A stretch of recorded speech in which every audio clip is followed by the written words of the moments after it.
religion, and piety may be established among us.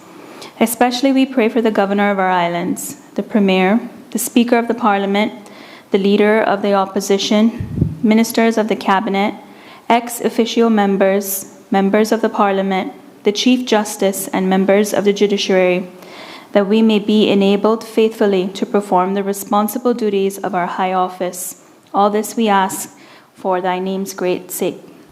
Let us now say the Lord's Prayer together. Our Father, who art in heaven, hallowed be thy name. Thy kingdom come, thy will be done on earth as it is in heaven.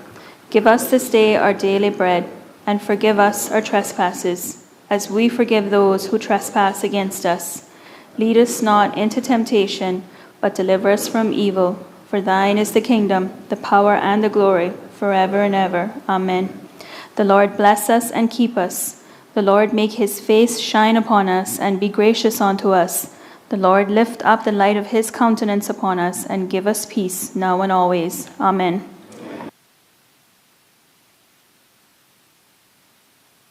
Be seated. This Parliament is now in order.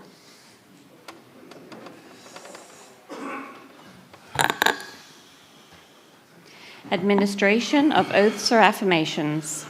None. Reading by the Honourable Speaker of messages and announcements. I have an apology from the member for Kimmanbrack East, who's unable to attend today's sitting, but plans to join us on Tuesday. I also have an apology for the member from Newlands for late arrival for today's sitting, and an apology for the member for West Bay North for late arrival as well. In keeping with the little tradition that I've started in honoring people and recognizing people's contribution to the development of Cayman, I have invited the board of the University College of the Cayman Islands today, and the purpose is to give them special recognition and thanks for their development of the University College of the Cayman Islands and their commitment to education in Cayman, and especially now that they're celebrating 50 years. Without having to tell you all how old I am, I was present in 1985 as a member of Parliament when the bill to create the University College of the Cayman Islands was moved by the Honourable Benson Ebanks at that time. So, as I call your name, please stand so you can be recognized at the end. Mistress Nanalee Cover, Acting President and CEO. Dr. Livingston Smith, Vice President, Academic Affairs and Provost. Mr. Gilbert McLean, Chairman. Mr. Jarrod Awi, Deputy Chairman. Mistress Nichelle Scott. Dr. Steve McFeel. Dr. Gail Woods. Mistress Kathy Scott Pombrall. Mistress Linda Evans. Mr. John Thompson. Mr. Jerome McCoy, Minister of Education's representative. Mr. Vincent Chinsi, Minister of Finance representative. Can we give them a round of applause, please?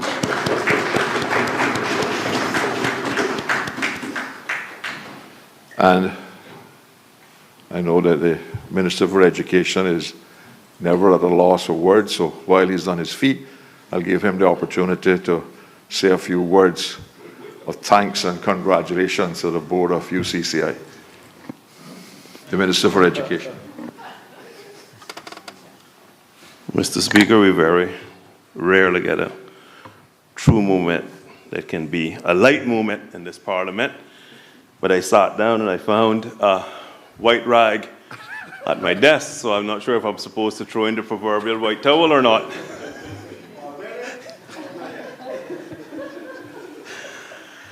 Thank you, Mr. Speaker. Mr. Speaker, in your continuing journey to incorporate more of our society and civic organizations into the life of the Parliament, I thank you. This is an important piece of work. 25 years ago, this was a cry, and it's really taken this long for us to really get to it and just do it. So I thank you and congratulate you and the staff for continuing this effort. I know I speak on behalf of all members to say that we truly appreciate it. And to the staff and board members of the Board of Governors of the UCCI, of UCCI, I say thanks to all of you for all of your work and all of the diligence that you pay to the organization, because as we all know, UCCI is a strategically important part of our education, further education, and formal tertiary education training systems. So thank you. Thank you, Minister. Can we give him another round of applause? And feel free to stay for the rest of the evening and enjoy the functioning of Parliament. Deputy Leader of the Opposition. Thank you, Mr. Chair. I was hoping you would give leeway for us to, on the official opposition, to also welcome and congratulate them and thank them for joining us, all those honourable members who I know who contributed to the success, particularly that of Mr. Gilbert McLean in his time here. Thank you, Mr. Speaker. Thank you. Next order of business. Personal explanations. None. Presentation of papers and reports. Ministry of Financial Services and Commerce, Annual Report 2024, to be laid on the table by the Honourable Premier, Minister of Financial Services and Commerce.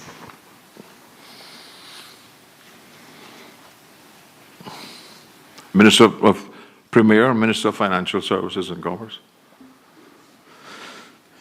Thank you and good afternoon, Mr. Speaker. I beg to lay on the table of this Honourable House the Annual Report 2024 of the Ministry of Financial Services and Commerce. So ordered. Does the Honourable Minister wish to speak to the report? No, Mr. Speaker, other than to briefly say thank you to all of the staff, all of the HODs, all of management, and all of the authorities that make up the Ministry of Financial Services. Thank you for your hard work and the production of this report. Cabinet Office 2024 Annual Report, to be laid on the table by the Honourable Premier, Minister of Financial Services and Commerce. Honourable Premier, Minister of Financial Services and Commerce. Thank you again, Mr. Speaker. I beg to lay on the table of this Honourable House the 2024 Annual Report of the Cabinet Office. So ordered. Does Honourable Premier wish to speak to the report? Thank you, Mr. Speaker. Only to say thank you to the staff, ably led by Cabinet Secretary Samuel Rose, for producing the report and all the body of work that went into 2024. Thank you. Auditors Oversight Authority Annual Report for the year ended 31 December 2024, to be laid on the table by the Honourable Premier, Minister of Financial Services and Commerce. Honourable Premier, Minister of Financial Services and Commerce. Thank you, Mr. Speaker. I beg to lay on the table of this Honourable House the annual report for the year ended 31 December 2024 for the Auditors Oversight Authority. So ordered. Does the Honourable Premier wish to speak to the report? No, Mr. Speaker. The report is self-explanatory, and I thank the authority for their work. Thank you. Ministry of Sustainability and Climate Resiliency 2024 Annual Report and Financial Statements, to be laid on the table by the Honourable Minister of Health, Environment and Sustainability. Honourable Minister of Health, Environment and Sustainability.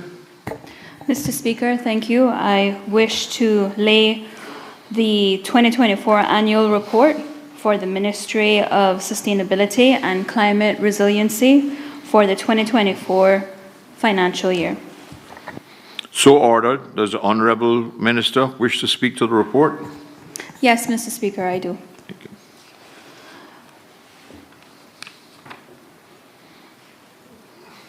Mr. Speaker, pursuant to Section 44 of the Public Management and Finance Act, this report provides a comprehensive review of the performance, achievements, and financial activities of the Ministry of Sustainability and Climate Resiliency from the 1st of January to 31st of December 2024. The financial statements appended to the report comply with the public sector accounting standards and provide explanations for variances between actual and budgeted performance. Mr. Speaker, I had the honour of being responsible for this ministry from November 2023 to October 2024. During such time, many of these achievements were delivered, and it is my pleasure and privilege to be standing here today to present this report as Minister for Health, Environment and Sustainability. Mr. Speaker, the Ministry's mission is to cultivate a lasting legacy of sustainability in the Cayman Islands by achieving environmental, social, and economic balance, maximizing benefits across all three areas of this triple bottom line for the benefit of current and future generations. This report charts the Ministry's achievements and progress on that mission for the benefit and information of the public and also the Parliament. Mr. Speaker, the Office of the Auditor General issued an unqualified opinion on the financial statements of the Ministry for the year ended 31st December 2024. This means that the financial statements appended to the report present fairly in all material respects the financial position of the Ministry as of 31st December 2024 and its financial performance and cash flows for that year. Mr. Speaker, on page 43 of the report, the Ministry expenses for 2024 were $10,142,000 Cayman Islands dollars, and there was a surplus for the period of $845,000. I'll now turn to the activities and operations of the Ministry during this reporting period. The key highlights from 2024 is that the Ministry successfully delivered policies and initiatives that made a notable difference in our environment and our people. In presenting the report, I would like to take this opportunity to highlight some of the Ministry's core achievements during that year. In September of 2024, the Cayman Islands Climate Change Policy 2024 to 2050 was approved by Cabinet. This historic policy outlines a 26-year strategic roadmap for climate resilience, low-carbon transition, and equitable governance for the country. The policy identified measures to address Cayman's climate risks in a proactive and holistic way, while seeking to reduce the country's contributions to greenhouse gas emissions. The policy sets out 6 key focus areas, each with a specific aim to help achieve the vision of a climate-resilient Cayman Islands. Those areas are as follows. 1, a robust economy, diversifying economic sectors and providing access to financial and technical resources to foster sustainable livelihoods. 2, livable, built environment, planning holistically and building climate-resilient structures and sites to safeguard citizens, businesses, and cultural heritage. 3, healthy and resilient communities, improving the health and safety outcomes of our communities. 4, resilient infrastructure network, enhancing the capacity and functionality of critical infrastructure and its networks to withstand extreme weather events. 5, harmony with nature, safeguarding the integrity of nature and its ecosystem services to support a robust economy and healthy communities. And 6, integration and coordination, developing government processes and capacity to take urgent climate action in alignment with Sustainable Development Goal number 13. This is a mission and data-driven policy that provides a clear strategic pathway to address and lower the most pressing risk posed by current and continued climate change factors that affect our livelihoods, our land and natural systems. In addition, it also affects our health and our economy. Since this policy is approved, the Ministry has moved forward with implementation, working together with other ministries, departments, non-governmental organizations, and external stakeholders. One such project that is supporting the investments in resiliency is the development of a national resiliency scorecard, a decision tool that will shape and track progress on both resiliency indicators and public and private climate investments for decades to come. Additionally, now that the Ministry includes health, we are working to progress our health-related strategic actions under the Health and Resilient Communities Focus Area. In April of 2024, the updated National Energy Policy, along with its implementation and monitoring plan, was approved. Following an extensive consultation process as well as constructive dialogues and stakeholder feedback, the updated National Energy Policy includes new definitions and strategies to ensure market fairness and consumer inclusion, and established revised high-level targets of 100% renewable energy penetration by 2045, 100% new vehicle sales from electric vehicles by 2045, and 100% emission reductions from electric supply by 2045. Looking ahead, with the support from the UK Integrated Security Fund, we have embarked on the Green and Resilient Energy Transition Plan through the Governor's Office and under the Climate Security Program for the Overseas Territories. This will help us to ensure energy security in alignment with the Climate Security Assessment for the Cayman Islands, which was also completed in 2024. This long-term plan will see the Ministry partner deliver a services of projects with the goal of adapting to our climate risk.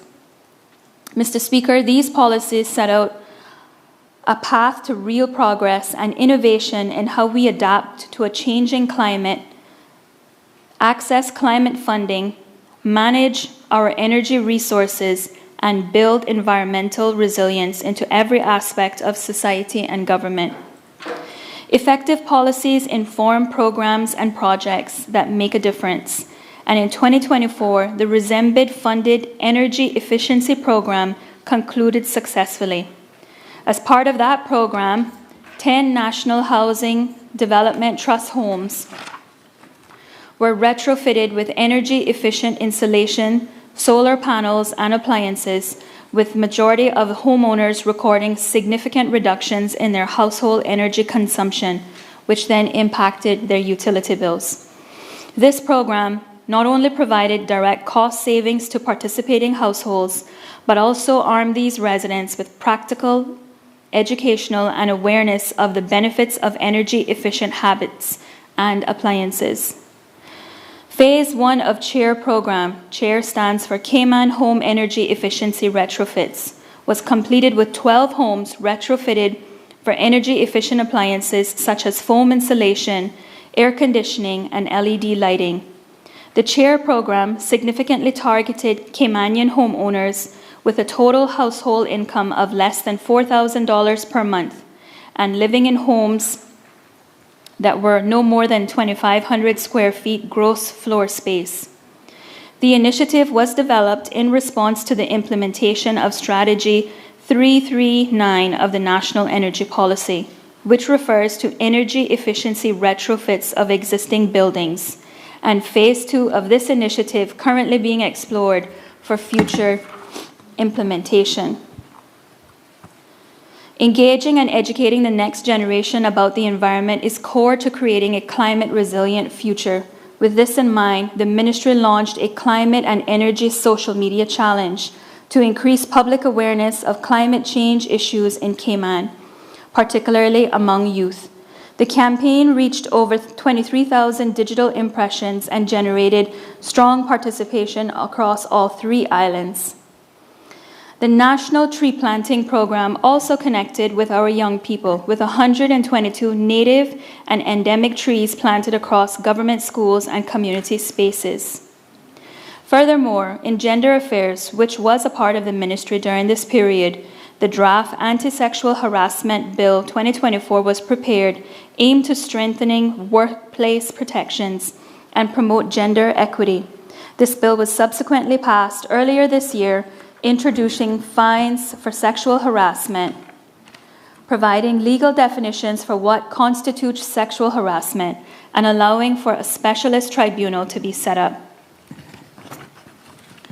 The Department of Environment. Some of the standout activities and achievements across the Department of Environment's remit of conservation, coral restoration, enforcement, and education include publishing the setbacks for the sustainability map, highlighting the importance of coastal resilience followed the February 2024 nor'wester,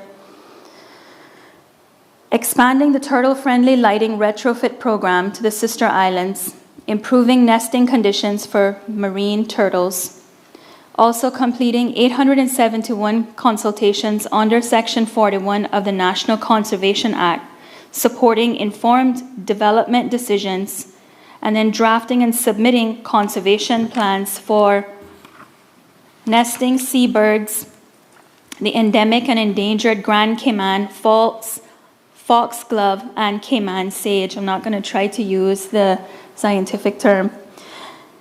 Securing a new parcel of land for Hemington National Forest on Cayman Brac and preparing a management plan for public consultation.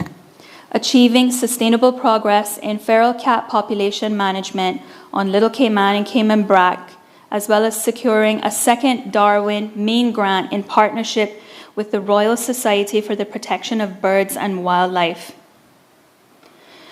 In addition, there was also the launching of the Cayman Blue Belt program to improve marine resource management and deep water fisheries oversight. The DOE delivered successes on coral and marine ecosystem restoration, and in 2024 treated over 3,000 corals affected by stony coral tissue loss disease, and achieved over 95% fertilization success and 90% settlement in the ministry's coral spawning lab, which, if you haven't seen it, it's really cool. And I encourage the public to reach out to see if you can arrange a visit. And also reattached 75 large coral colonies at Eden Rock following hurricane damage. In the marine and wildlife conservation, DOE recorded 658 turtle nests during the 2024 nesting season across all 3 islands. And the Darwin Main Project Deep Sea Cayman, the first systematic deep sea exploration in Cayman waters, was successfully concluded. I know many people have cited the structure that's seen out, doesn't look like a boat, it looks like something foreign. And enforcement and protection, DOE addressed multiple poaching and marine violations. 5 conservation officers became certified drone pilots, enhancing DOE's enforcement capabilities. DOE concluded maintenance of dive site moorings and contained oil and debris spills, and also supported the nomination of Little Cayman's marine protected areas to the UK World Heritage Site shortlist, which we're hoping that we will be able to accomplish. The department also published several public educational materials, including the State of Turtle-Friendly Lighting Report and technical guidance on turtle fencing and beach grooming. In closing, Mr. Speaker, I would like to thank all of those who contributed to the preparation of the 2024 annual report, including the ministry staff and our department teams. As you can hear, they've been doing a lot of work, so I want to thank them for their hard work. Their commitment to excellence, their passion and expertise have ensured that statutory obligations were met and that the Cayman Islands continues to lead by example in environmental governance. We are approaching the end of 2025, and I can say with confidence that this ministry has maintained its momentum and mission focus to cultivate a legacy of sustainability. Also want to encourage members of the House and the public to visit the ministry's website at www.gov.ky/sustainability. With that, Mr. Speaker, I thank you for this opportunity to speak to all the hard work that the Ministry of Sustainability and Climate Resiliency has done over the period of 2024.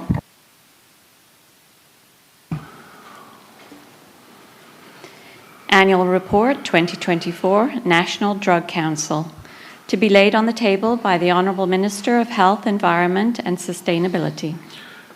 Honourable Minister of Health, Environment and Sustainability. Thank you, Mr. Speaker. In accordance with Section 24 of the National... Oh, sorry, Mr. Speaker. I would like to... getting ahead of myself. I would like to lay the Annual Report 2024 for the National Drug Council of the Cayman Islands. So ordered. Does the Honourable Minister wish to speak to the report? Yes, please. Thank you. Go ahead. Honourable Minister. Thank you, Mr. Speaker. Mr. Speaker, the report provides a comprehensive and accurate reflection of the Council's work over the reporting year.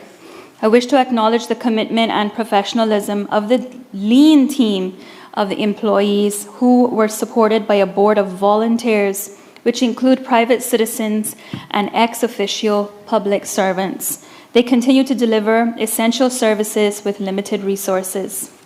Mr. Speaker, honourable members will recall that the National Drug Council is the statutory authority responsible for coordinating the national response to substance abuse. Its work spans for prevention, public education, research and surveillance, as well as monitoring and evaluation of programs to support treatment and rehabilitation services. The National Drug Council plays a central role in safeguarding public health, supporting safer communities, and protecting our young people. During the financial period, Mr. Speaker, the Council satisfied its mandate and obligations as stipulated in the purchase and ownership agreements, operating under the Ministry of Health and Wellness for the first 10 months of 2024, and thereafter under the Ministry of Youth, Sports and Heritage for the final 2 months of the year. By the end of the period, the National Drug Council functioned with only 5 of its 8 authorized full-time positions. Despite this reduced staffing capacity, core functions continue to be delivered along with the advancement of several priorities, which include the update to the strategic business plan to guide substance use prevention and recovery efforts over the next 5 years. Support to the Ministry of Health with the redevelopment of the National Health Policy and Plan. Strengthening responsible alcohol service practices in collaboration with the Liquor Licensing Board. Delivering 418 prevention and education sessions across schools, workplaces, to parents, youth organizations, and community groups. Coordinating national awareness campaigns, including National Drug and Alcohol Fact Month and Alcohol Awareness Month, and they also led critical national research efforts, including the highly referenced 2024 Cayman Islands Student Drug Use Survey and the Student Drug Use Survey Guardian Survey, which provide essential evidence to inform policy, early intervention, and school-based prevention planning. While the Council continues to deliver strong outcomes, Mr. Speaker, priority areas that require ongoing national attention have been identified. My ministry team will seek work with the Director, board members, and staff in an attempt to rectify those matters. Mr. Speaker, the Office of the Auditor General issued an unqualified audit opinion on the 8th of April 2025, confirming that the National Drug Council's financial statements present fairly in its financial position and performance for the reporting period in accordance with international public sector accounting standards. The financial performance in 2024 reflects prudent management with total revenue of 896,154 Cayman Islands dollars, approximately $3,000 and $713 above budget due to increases in donations and interest income. Operational expenditure was $781,592, approximately $110,000 below budget, largely resulting from staffing vacancies which were contributing to personnel annulments being $94,000 under budget. As of 31st December 2024, the Council reported good financial position, cash equivalents of $722,000, an increase from $599 in 2023, contributing to total current assets of $917,677. Total assets stood at $928,387. The Council's net worth at year-end was approximately $833,000, reflecting sustained financial stability and effective expenditure control. In closing, Mr. Speaker, the work of the National Drug Council is essential to the protection and well-being of our people, especially our young people. I wish to thank the Council's 2024 board, which was chaired by Dr. Yvette Noble Bloomfield until her departure, thereafter by Deputy Chair Ms. Gina Ebanks, who has filled in as acting chair. Special appreciation also to the Director, Ms. Brenda Watson, whose appointment was formalized during this period, after she was working years acting in this capacity. As well, Mr. Speaker, I beg your indulgence to highlight the team. Ms. Angela Seeley, Program Support Officer, Mr. Simon Miller, Prevention Specialist, Ms. Leila Shim, Research Analyst, and Mr. Ivan McLean, Prevention and Information Officer. I will continue to rely on their expert advice to drive policy development in this crucial area. With that, Mr. Speaker, I encourage honourable members and the wider public to review the report and scrutinise the financial data in further detail. Thank you, Mr. Speaker.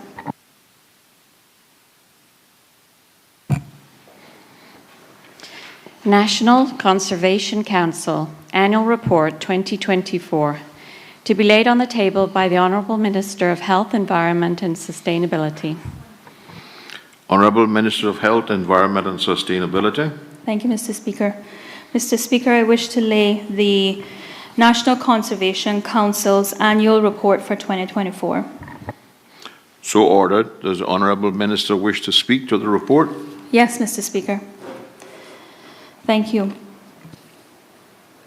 Mr. Speaker, I would like to make a brief statement on behalf of the team that did all the work to ensure that this report has been presented today. This is the 10th annual report of the National Conservation Council, and it covers the period of 1st January 2024 to 31st of December 2024. In 2024, the National Conservation Council continued its efforts to improve the management of the Cayman Islands' natural environment across our beloved islands. Mr. Speaker, the following are some of the highlights from 2024. The Cayman Sage Species Conservation Plan was approved by the Council following public and cabinet consultation and went into force on the 15th of March 2025. This plant, with a tiny purple flower, may very well be extinct in the wild, but has been saved through cultivation. Mr. Speaker, the Department of Environment continued to target the removal of feral cats and rats to protect our critically endangered brown booby birds in the Brac and our iconic sister islands rock iguana in Little Cayman. For both species, the work has been critical and has already shown evidence of improvement to their population numbers. This work, along with other measures, remains essential in these species if they are to survive in the long term. The green iguana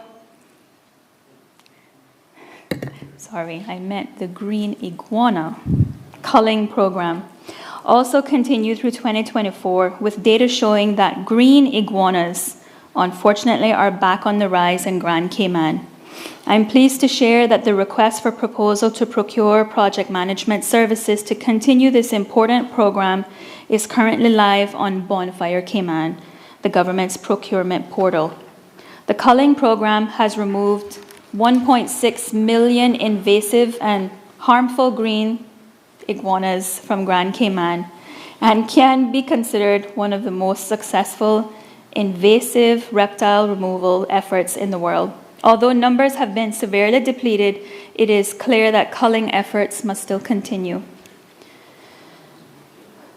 Mr. Speaker, before I continue with the next points, I'd just like to preface with the following. Prior to the unanimous passing of the National Conservation Act in 2013, there was no legal framework or means of operationalizing the concepts of sustainable development in Cayman. The Act facilitates a holistic approach to decision-making that affects our environment and our natural resources. Under delegated authority from the National Conservation Council, the DOE responded to 877 consultation requests from various government and private sector entities in 2024. Through this process, the Council directed conditions for planning applications that had the potential to adversely impact a protected area or critical habitat of protected species, representing just 6.3% of all applications, and recommended refusal or deferral for 8 planning applications, representing 1.1% of all applications. I think that data is important to highlight. I'd also like to highlight, Mr. Speaker, that the DOE, on behalf of the Council, did not direct or refuse for any planning applications in 2024. In addition, the Council did not find that an EIA was required for any of the applications consulted in 2024, ensuring that the Council is properly constituted and consulted in accordance with the Act by relevant entities, and ensuring that those entities take the Council's recommendations into account is essential to ensuring the sustainable development of the Cayman Islands. Mr. Speaker, I'm now going to touch on the finances. Section 46 and 47 of the Act remain unimplemented in 2024. These sections detail the operation, management, and reporting activities financed from the Environmental Protection Fund. During 2024, $1,200,295 were spent from the EPF by the Council and DOE on conservation management projects and activities, such as the Green Iguana Culling Program, Coral Reef Restoration, and the Sister Island Rock Iguana Program. Funds were also spent from the Environmental Protection Fund for the cost of the environmental impact for the East-West Arterial and for the remediation costs for the Caibo Beach Park and the Morgans Harbour Dock Rebuild Project. Mr. Speaker, additional acquisitions for the purchase of land by the Ministry totaled $8,910,000. In closing, I would like to take this opportunity to encourage everyone, as I did earlier, to visit the website for the National Conservation Council, which is conservation.ky, where this report is available for the public for their review. You'll also find on the site the species conservation plans, protected areas, and status of any EIAs that are pending, and information relating to the Council and their work to safeguard the beauty and biodiversity of our beloved Cayman Islands. Mr. Speaker, I'd like to thank everyone that was involved in preparing these reports, the accounts, and all the hard work that I just spoke of. And I'd like to ask members of this Parliament to accept them accordingly.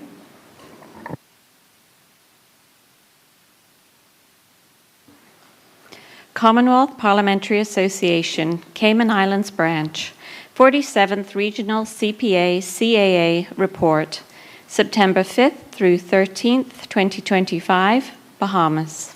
To be laid on the table by the Honourable Minister of Health, Environment and Sustainability. Minister of Health, Environment and Sustainability. Mr. Speaker, thank you. I would like to lay the 47th Regional CPA-CAA Report in accordance with Standing Order 26-4.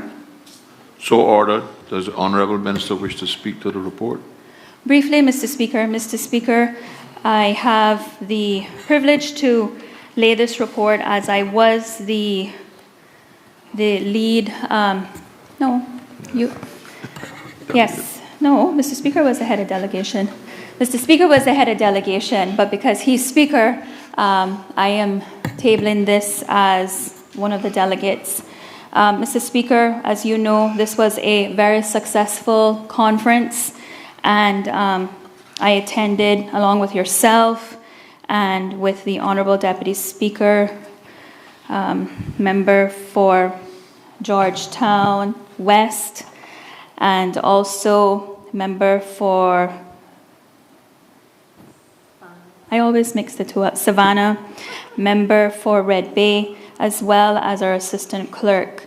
Mr. Speaker, what I found particularly special about this trip was the engagement that took place at a regional level, and the fact that out of this conference, a regional disaster response committee was established, and we actually held our first meeting just last week, right after Hurricane Melissa. I'm pleased to report that the Cayman Islands was actually nominated as chair of that committee. In addition to that, there was lots of engagement with Deputy Speaker and myself, with other women in the region. And I just want to encourage all of the members, especially the new members of Parliament, to capitalize on the true asset that the Commonwealth Parliamentary Association offers, especially to our women. And just to wrap up, Mr. Speaker, I want to publicly thank you for being a speaker that supports women. And you displayed that when we were in Bahamas, lobbying for what potentially could have been an opportunity for the Cayman Islands to chair the international seat for the women. And whilst the nomination, well, we won't get into all of the technical issues, what came from that meeting was that I had the privilege to then attend the, what's it called? No, I know, steering committee, but the following meeting in Barbados, the CPC, thank you, where I had the privilege to sit amongst the women of each region, India and so forth, and really just get to hear what everyone is doing as it relates to promoting women in Parliament. And thank you, Mr. Speaker, for agreeing on behalf of all of the women that sit here in this House, those who are here and those who started and have now, they're doing something else, or some of them are no longer here on this earth. But they have paved the way and they've been trailblazers for women. So thank you, sir, for acknowledging the need to establish a women's Commonwealth Parliamentary Association, Cayman Islands branch, and I will leave you to share more about that later. So with that, Mr. Speaker, I thank you for this opportunity to lay this report, and again, I thank you for being a speaker that, as today, you invite members of the public to come and participate, but you also remind us that this is a space for everyone. Thank you, sir.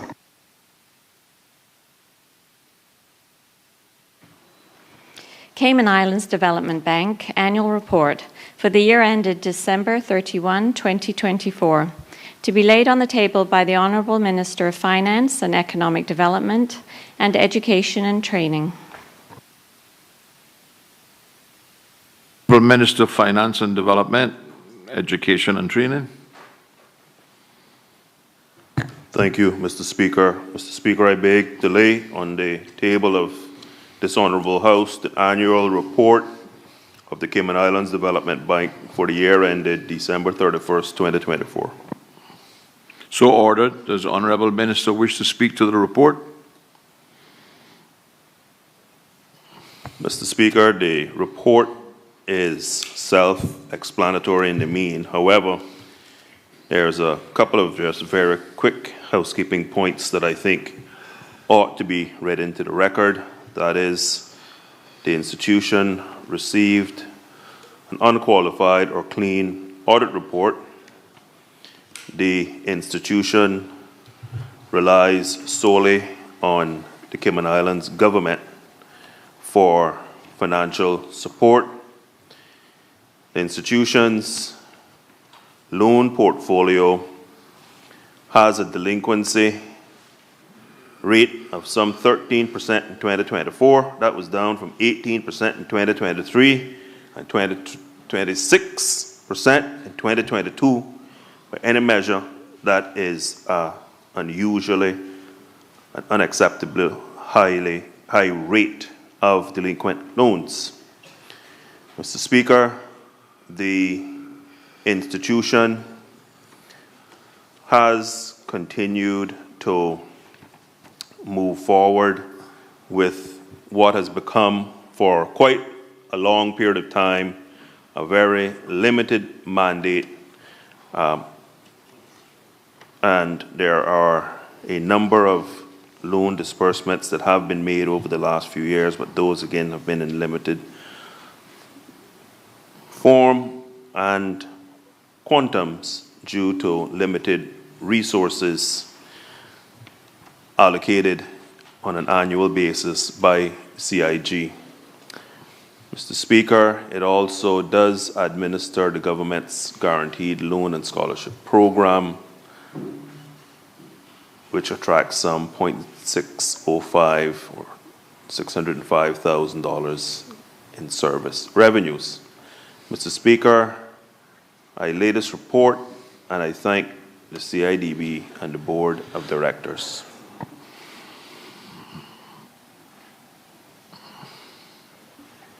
Ministry of District Administration and Lands Annual Report 2024, to be laid on the table by the Honourable Minister of District Administration and Home Affairs. Honourable Minister of District Administration and Home Affairs. Thank you, Mr. Speaker.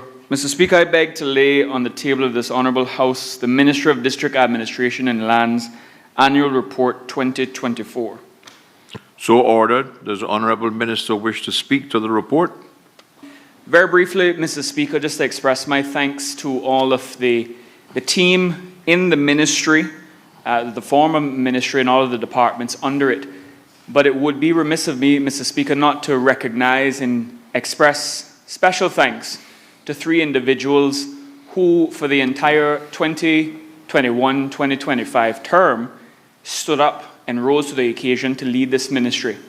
They were the Acting Chief Officer, Mr. Wilbur Welcome, the Acting Deputy Chief Officer, Ms. Nicola Wildman Anderson, and also the Acting Chief Financial Officer, Mr. Gary Robinson, all of whom, except for Mr. Welcome, have been retained in the new ministry now that has been formed up.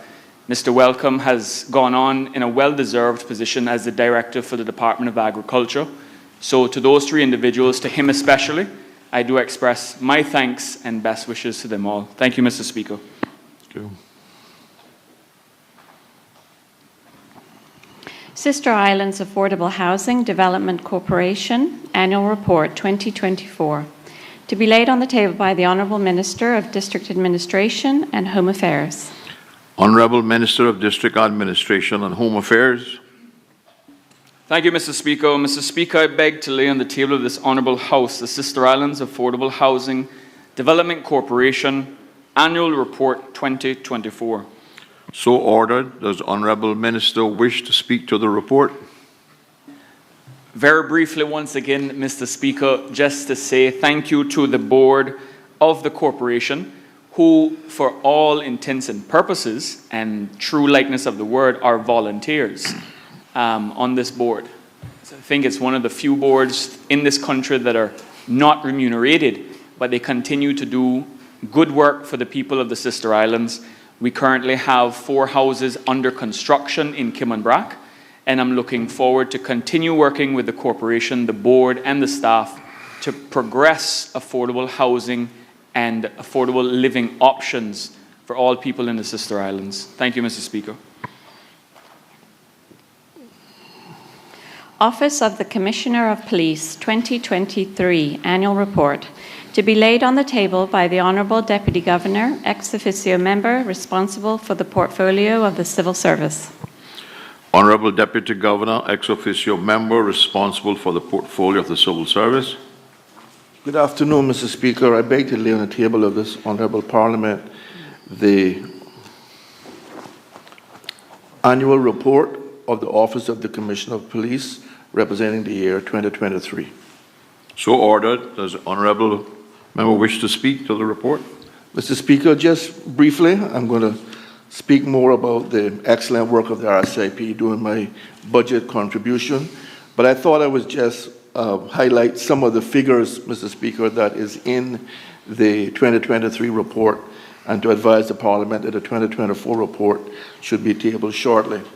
Mr. Speaker, during the year of 2023, the RCIP dealt with 37,866 incidents. They recorded 3,955 crimes, and they made 2,177 arrests. Mr. Speaker, 23 firearms were recovered. Over $900,000 worth of drugs were seized. 311 digital and cyber-related investigations. 2,001 domestic violence referrals. 1,799 child protection referrals. They investigated 1,469 acquisitive crimes, 770 violence against the person crimes, and 781 public order crimes.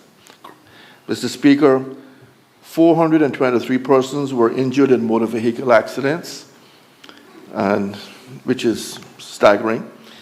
3,196 motor vehicle accidents, and 4,654 speeding tickets. And Mr. Speaker, unfortunately, there was 270 persons who were arrested for driving under the influence. Mr. Speaker, this is just a snapshot of the work that's being done by our RCIPS. On behalf of all of us in this honorable House, I would like to pay a great tribute to Mr. Kurt Walton and his team at the RCIPS and all his officers for the work they do to keep us safe. Thank you, Mr. Speaker.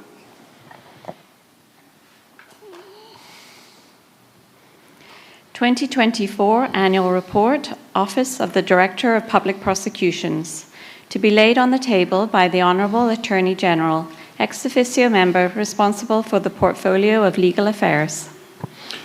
Honorable Attorney General, ex officio member responsible for the portfolio of legal affairs. Good afternoon, Mr. Speaker. Thank you. With your leave, I'd like to lay on the table of the House the 2024 annual report of the Office of the Director of Public Prosecutions. So ordered. Does the honorable member wish to speak to the report?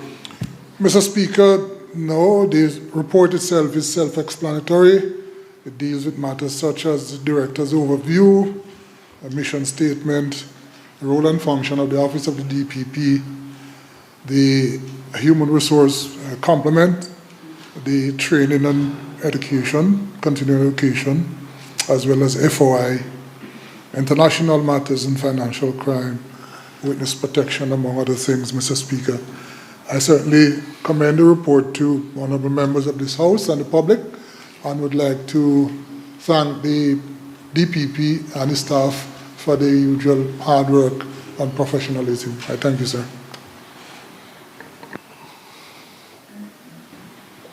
Anti-Corruption Commission Annual Report, 1 July 2024 to 30 June 2025. To be laid on the table by the Honourable Attorney General, ex officio member responsible for the portfolio of legal affairs. Honorable Attorney General, ex officio member responsible for the portfolio of legal affairs. Thank you, Mr. Speaker. Mr. Speaker, I beg your leave to lay on the table of the House the annual report of the Anti-Corruption Commission covering the period 1st July 2024 to 30th June 2025. So ordered. Does the honorable member wish to speak to the report? Mr. Speaker, the report again is self-explanatory. There is one observation in the report I'd just like to make. A slight observation about myself, which is there is an observation by the outgoing chair, Mr. Speaker, which was mentioned in the daily reports and our news reports about the tardiness, if I might call it that, of enforcing some confiscation matter, Mr. Speaker. The outgoing chair, former chair, clearly was unhappy about the pace at which matter is being dealt with. Suffice it to say, Mr. Speaker, that first of all, there is really no timeline. within which to conclude these matters. And they are usually, by their nature, tend to be protracted. Mr. Speaker, these are matters where not only is the person punished in most instances with a period of imprisonment, but sometimes their assets, including their homes, are being confiscated. And so it is understandable that all efforts will be made by these people to resist the confiscation, including, Mr. Speaker, pursuing appeals where that is available. And it's no different in this case. Having said that, Mr. Speaker, it is true, the matter has been taking a while, but it is, as we speak, the matter is still properly before the court, pending before the court. So it is not a lost cause. The Cayman Islands, Mr. Speaker, is quite aware of its obligation to the FATF as it relates to asset forfeiture and recovery. Indeed, just recently, as a matter of fact, just yesterday, the FATF published additional guidance dealing with asset recovery, and it has been revised in its relevant recommendations. I think recommendations 4 and recommendation 38 since 2003, putting out various iterations. Cayman Islands have contributed to those guidance, Mr. Speaker, so we are fully aware of what is required. It is true that countries are required to have a framework in place that can restrain, confiscate, and, where necessary, repatriate assets so as to make restitution with their victims. But it's also equally true, Mr. Speaker, that the FATF recognizes that in doing so, in restraining assets or confiscating assets, it is important that there should be in place a framework that allows for take account of fundamental rights and due process, so that those who are affected have the opportunity, Mr. Speaker, to make appropriate representation, proper legal representation, and so on. And so, Mr. Speaker, what we have in this case that is reported in the paper is all of those scenarios playing out, and so. But we are confident that at some stage there will be a resolution, maybe not as quickly as the former chair would have liked, but there will be a resolution to the matter, Mr. Speaker. So I leave it at that at this stage because it is still properly pending before the court. Thank you. Commonwealth Parliamentary Association, Cayman Islands Branch, report on the 68th Commonwealth Parliamentary Conference, October 5th through 12th, 2025, Barbados. To be laid on the table by the Honourable Deputy Leader of the Opposition, elected member for Georgetown Central. Honourable Deputy Leader of the Opposition, elected member for Georgetown Central. Thank you, Mr. Speaker. I rise to lay on the table of this Honourable House the Commonwealth Parliamentary Association, Cayman Islands Branch report on the 68th Commonwealth Parliamentary Conference, October 5th to the 12th of 2025 in Barbados. So ordered. Does the honourable member wish to speak to the report? Yes, Mr. Speaker. Mr. Speaker, I want to continue on the tone of the Minister for Environment, Honourable Catherine Ebanks-Wilkes, in her summation of our earlier conference in Bahamas. And I also want to take note of your new improvements to our Parliament with our new standing orders mandating that a full report be done for Parliament when travelling under the standing orders 26.4 that obligates us to inform the public and other members of this Parliament of our proceedings. And with that being said, sir, I would ask all members to take a brief look at the reports, both Bahamas and the Cayman Islands, but also for the public to know that their money is spent appropriately. The branch, or the delegation, was myself, the Honourable Leader of Opposition, the Honourable Minister, Catherine Ebanks-Wilkes, and our Assistant Clerk, Ms. Patricia Peasley. Mr. Speaker, the conference is the Commonwealth Parliamentary Conference, which is an annual conference of the Commonwealth Parliamentary Association. and I mainly say this out for our listening audience as well. It's the largest annual gathering of the Commonwealth parliamentarians across the world who come together to discuss global parliamentary and political issues. Each year, the conference is hosted by a different Commonwealth Parliament. The annual CPA small branches, which we are a main part of, and the Commonwealth Women Parliamentary Association, which you heard my colleague, the Honourable Minister, speak to earlier, conference was also added in 1981 and in 2007, respectively. They are both held in the margins of the CPC conference. The regional champions of the Commonwealth Parliamentary with Disabilities Network is also meeting there at the annual conference, which is important as we embrace those within our borders that has disabilities. The purpose of the conference, Mr. Speaker, is to promote knowledge and understanding of parliamentary systems that govern us, foster cooperation, and strengthen parliamentary development across the Commonwealth nations upon which we are a part. The CBC allows for the sharing of ideas and the exchange of best practices, helping to make parliamentarians, like all members of this House, more effective and fostering a greater sense of shared responsibility for addressing common issues that we face. Now, Mr. Speaker, the theme for this year for the Commonwealth was being a global partner. And throughout the conference, we attended a number of different meetings and events. And just to list out those that we attended, the CPA Small Branches Conference, the Commonwealth Women's Parliamentarian Conference, which you heard my colleague speak about earlier, the Commonwealth Parliamentary Conference for the Disability Network, the CPA General Meeting, the CPA-CAA Regional Meeting, the Society of Clerks at the Table meeting, the plenary, small branches, and CWP workshops, the reception ceremonies, opening and closing, and so forth. Mr. Speaker, the two main ones, or three, that we're going to, I'm just going to elaborate on, and with their headings, is the small branches, the women's parliamentarians, as well as the clerk, because those are the three areas of primary focus that I believe our delegation benefited from. For the small branches, we attended a meeting about shaping the future of small branches, strengthening the parliamentary independence and the capacity in small jurisdictions like the Cayman Islands. Also, in the opening session, about shaping the future of small branches like the Cayman Islands. Another workshop that we attended was negotiating the challenges, exploring priorities, and having a world of dialogue, as well as the workshop about Public Accounts Committee, what the roles are, what the challenges are, and what are the solutions as we move forward.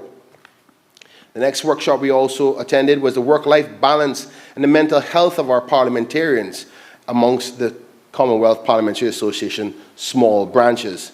Also, the human rights and the legacy of colonial destinations like ours. Mr. Speaker, as per the workshop with the CBC, we also attended two other workshops about strengthening our institutions to support democracy, like the committees, PAC, outside committees that support our transparency. Also a CPC workshop about building trust and transparency in democracy, financial transparency, particularly when it comes to parliaments and elections. Mr. Speaker, I was well honored to watch my good colleague and friend, the Honourable Minister Catherine Ebanks-Wilkes, in her presentation at the Women's Parliamentary Conference and her support for the now new chairman of the Women's Branch, who I do believe you were one of the nominees to support her selection as chair, as I wish our colleague was the one selected, but due to circumstances, maybe in 2 years from now, we can see one of our own being the chair, and I encourage her to continue on that path. Mr. Speaker, I think it's also important that I highlight the fact that the CPA Association and these trips are not only about the members that are elected, but also the supporting staff of this Parliament that allows our democracy to flourish. And I want to congratulate our Assistant Clerk, Ms. Patricia Priestley, who attended not only in her own right and her own learning at her conferences, but also there to support us, because, you know, politicians need babying most times, but she dealt with all the headache while at the same time attending her own conferences where she, with the other clerks across the Commonwealth, were there to learn about things to better shape the Parliament.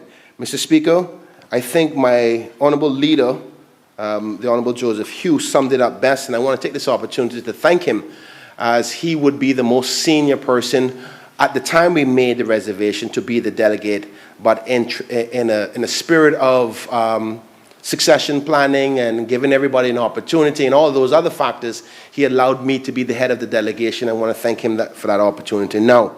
But he said the conference was successful and informative, offering valuable perspectives on shared challenges among small branches. Despite attending as an observer, allowing my deputy to be the head of the delegation, the experience was enriching and provided actionable insights for strengthening governance and parliamentary effectiveness.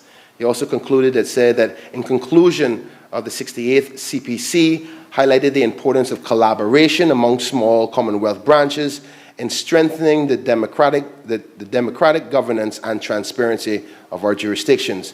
He continued, the continued engagement through CPA networks remains essential for exchanging best practices, fostering institutional resilience, and promoting good governance across all of our jurisdictions. Now, Mr. Speaker, I think that we spoke in respect to this area of CPA and the conference, which offers us an opportunity to potentially expand the role of the CPA by including and reaching out past just the members of Parliament to bring in and have them involve past members of Parliament, those that may be not even included, as we have the Honourable former Speaker here today who was a member of Parliament, though not elected.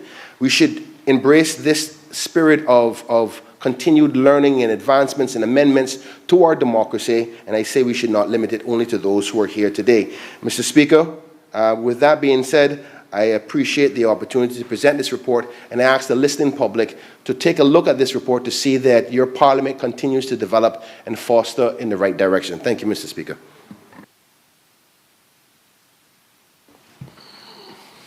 Urgent questions. None. Premier's questions. None. Questions to members of the government. None. Statements by members of the government. None. Presentation of petitions. None. Obituary and other ceremonial speeches.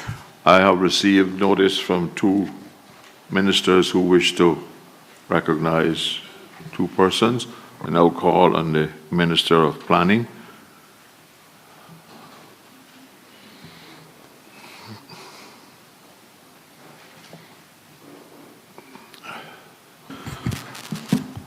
Thank you, Mr. Speaker. Mr. Speaker, today I want to join the entire agriculture tourism sector of the Cayman Islands mourning the passing of Mr. Franklin Smith, Sr., a man who lived, bred, and believed in the Cayman Islands agriculture. Mr. Speaker, Mr. Smith was not just a farmer. He was a cultivator of both soil and spirit. Year after year, he nurtured the land and inspired us all to value agriculture. He would proudly tell everyone who would listen that human agriculture is in his soul and in his pulse. He even gave up cooking and dedicated his life to agriculture. Agriculture ran deep in his roots. His father, who grew up in Northside, was also a full-time farmer. Mr. Smith carried out on the traditions with pride. He became a local expert in everything agriculture, a true ambassador for Caymankind. He imported and grew mangoes, pioneering the several varieties that we still enjoy today. Mr. Smith's efforts helped to shape what we now know as our market system across the Cayman Islands.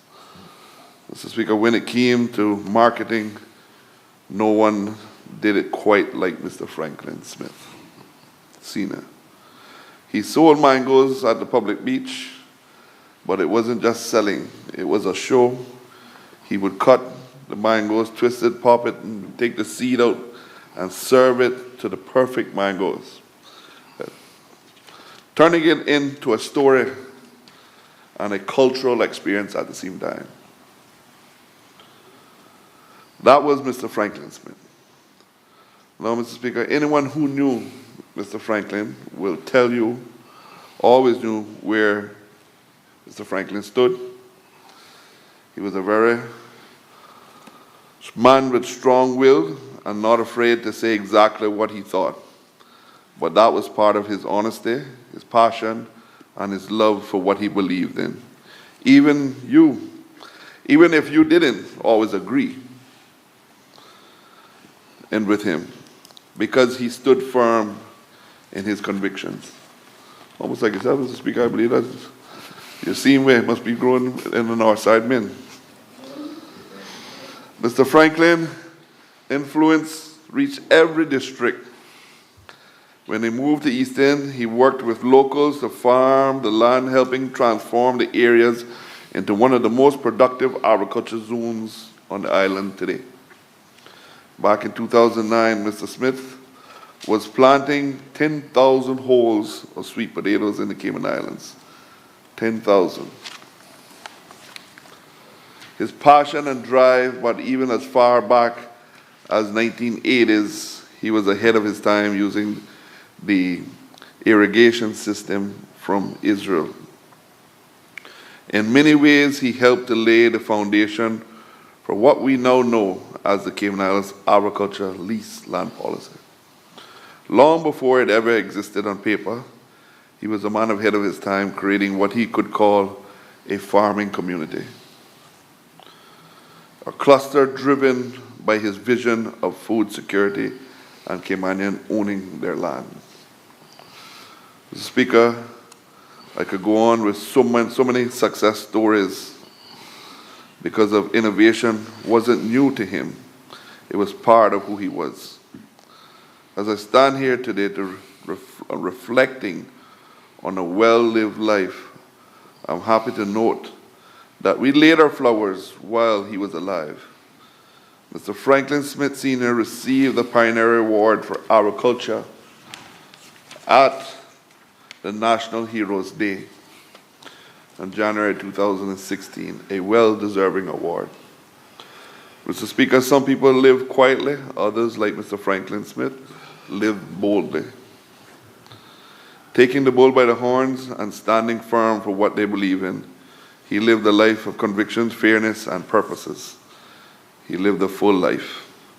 To his family, I say this: every time we plant a seed, every time we Caymanian farmers harvest their crop, every time someone enjoys a Cayman mango, we are celebrating Mr. Franklin Smith's legacy. Mr. Speaker, not only was Mr. Franklin Smith a farmer, but at one point in time, he was a politician also, a member of parliament, or a member of the legislative assembly at that time. Elected 1988. 1988. And Mr. Speaker, with your indulgence, I would just wonder if we could have a minute of silence. I guess we can do it for both at the same time. Thank you. Okay. I now call on the Minister of Social Development. Thank you, Mr. Speaker. I rise today with deep sadness to inform this Honourable House of the passing of a dear childhood friend and a beloved East Ender, Pastor Glarman Grant, affectionately known to all of us as Brother Bobo or just Bobo. Mr. Speaker, Brother Bobo was a man of exceptional gifts and unwavering faith. He served our community as a devoted pastor, a talented musician, a civil servant, and a long-time Sunday school teacher. Through his many roles, he demonstrated humility, compassion, and a steadfast commitment to serving others. His life work has left an indelible mark on East End, the Cayman Islands, and indeed on many communities beyond our shores. Growing up in East End, I was privileged to share many fond memories with Bobo. That's what I knew him as. I actually didn't even know his real name until I was in my teens, mid-teens. I was Bobo. He shared many memories filled with laughter, music, and had meaningful conversations as well. His joyful spirit and unshakable faith were evident in all that he did. Mr. Speaker, his infectious smile and powerful voice were a source of comfort and inspiration to so many. Through song and prayer, he brought hope to the brokenhearted and peace to those in mourning. His beloved and deeply moving rendition of Hallelujah Square was known throughout these islands. Today, we are left with the silence of his absence and the longing for that familiar voice which lifted so many souls in praise. As a nation, we have lost a stalwart, a man of noble character and unwavering integrity, whose devotion to God and community truly embodied the Caymanian spirit of faith and service. To his family and loved ones, I extend my deepest condolences on behalf of this honorable House and the entire District of East End. Please know that our thoughts and prayers are with you during this difficult time.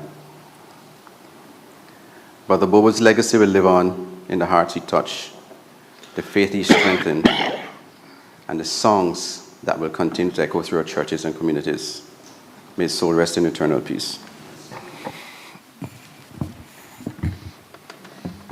I invite members to stand so we can observe 1 minute of silence to show respect and condolences to Mr. Franklin Smith and Mr. Grant and their families, starting now.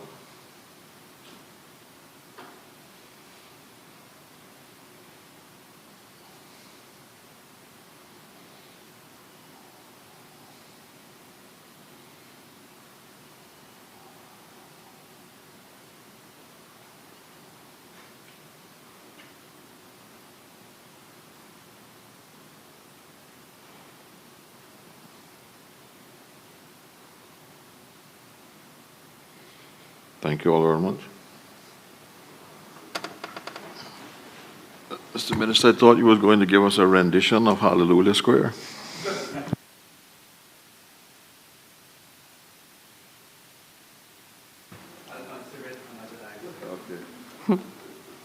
Raising of matters of privilege. Government business, bills. First readings. Administrative Appeals Tribunal Bill 2025.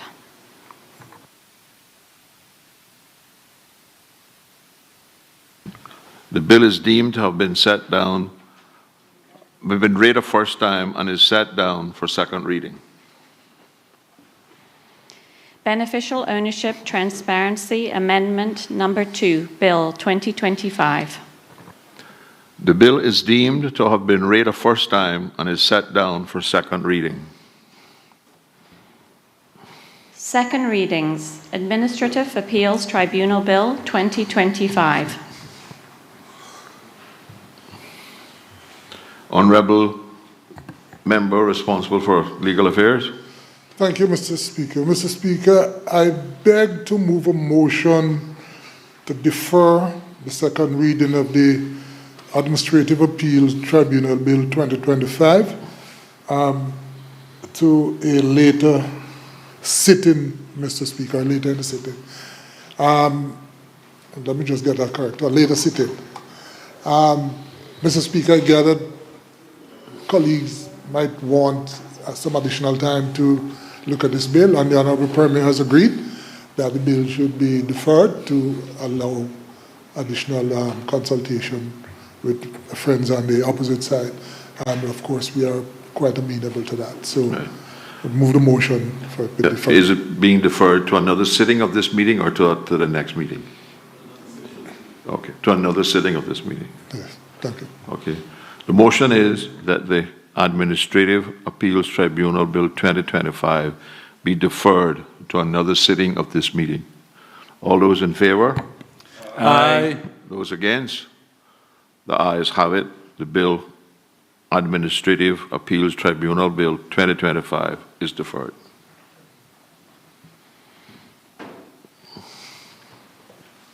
Beneficial Ownership Transparency Amendment Number 2, Bill 2025. Honourable Minister, Premier.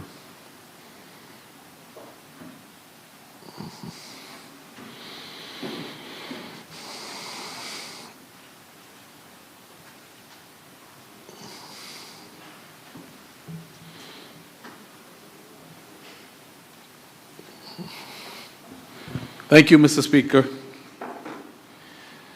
Mr. Speaker, I beg to move the second reading of a bill entitled Beneficial Ownership Transparency Amendment Number 2 Bill 2025.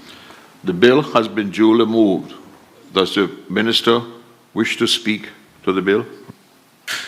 Yes, Mr. Speaker. Minister, Premier, Honorable Premier. Mr. Speaker, I rise to present the bill on behalf of the government. It is a bill that seeks to amend the Beneficial Ownership Transparency Act 2023, which I will refer to hereafter as the Principal Act, to provide enhancements in order to ensure the continued effectiveness of the Beneficial Ownership Transparency legislative framework and compliance with evolving international standards. Mr. Speaker, the Principal Act was approved by this Honorable House in December 2023. The Principal Act consolidates the beneficial ownership legislative framework into a single act and enhances the transparency provisions applicable to legal persons while addressing evolving international standards. Mr. Speaker, once the Principal Act was approved by Parliament, engagement continued during implementation with members of industry and other stakeholders on the Principal Act, associated regulations, and guidance. This led to amendments to the Principal Act and associated regulations in early 2025, which were highlighted as being necessary in order to bring some clarity to certain aspects of the legislation and also to ensure the continued effectiveness of beneficial ownership legislation in the long term. Since then, Mr. Speaker, engagement with industry members on the legislation has continued, and throughout, since we've moved towards full operationalization of the framework as it has evolved. So in a nutshell, Mr. Speaker, the proposed amendments in the bill are industry-driven. They've essentially said we've been operating under the framework for a brief period of time, and we can see where we need necessary clarifications and precision to make sure the intended outcomes work as we have conceived them. Mr. Speaker, additional amendments have also been identified as necessary to ensure the beneficial ownership transparency framework continues to work for all users, which also means the authorities and the registrar, and complies with international standards. This includes ensuring that all legal persons that are not-for-profit organizations are exempt from the Principal Act, as they are sufficiently supervised under the Non-Profit Organizations Act, and also make it clear that beneficial ownership information relating to minors is not released under the Beneficial Ownership Transparency Legitimate Interest Access Regulations 2024. Mr. Speaker, a legislative requirement has been included in the bill for the name of a listed entity to be provided where the reporting legal person is a subsidiary. This was a requirement under the previous beneficial ownership legislative framework and is necessary to assist the competent authority with understanding the characteristics of a reporting legal person.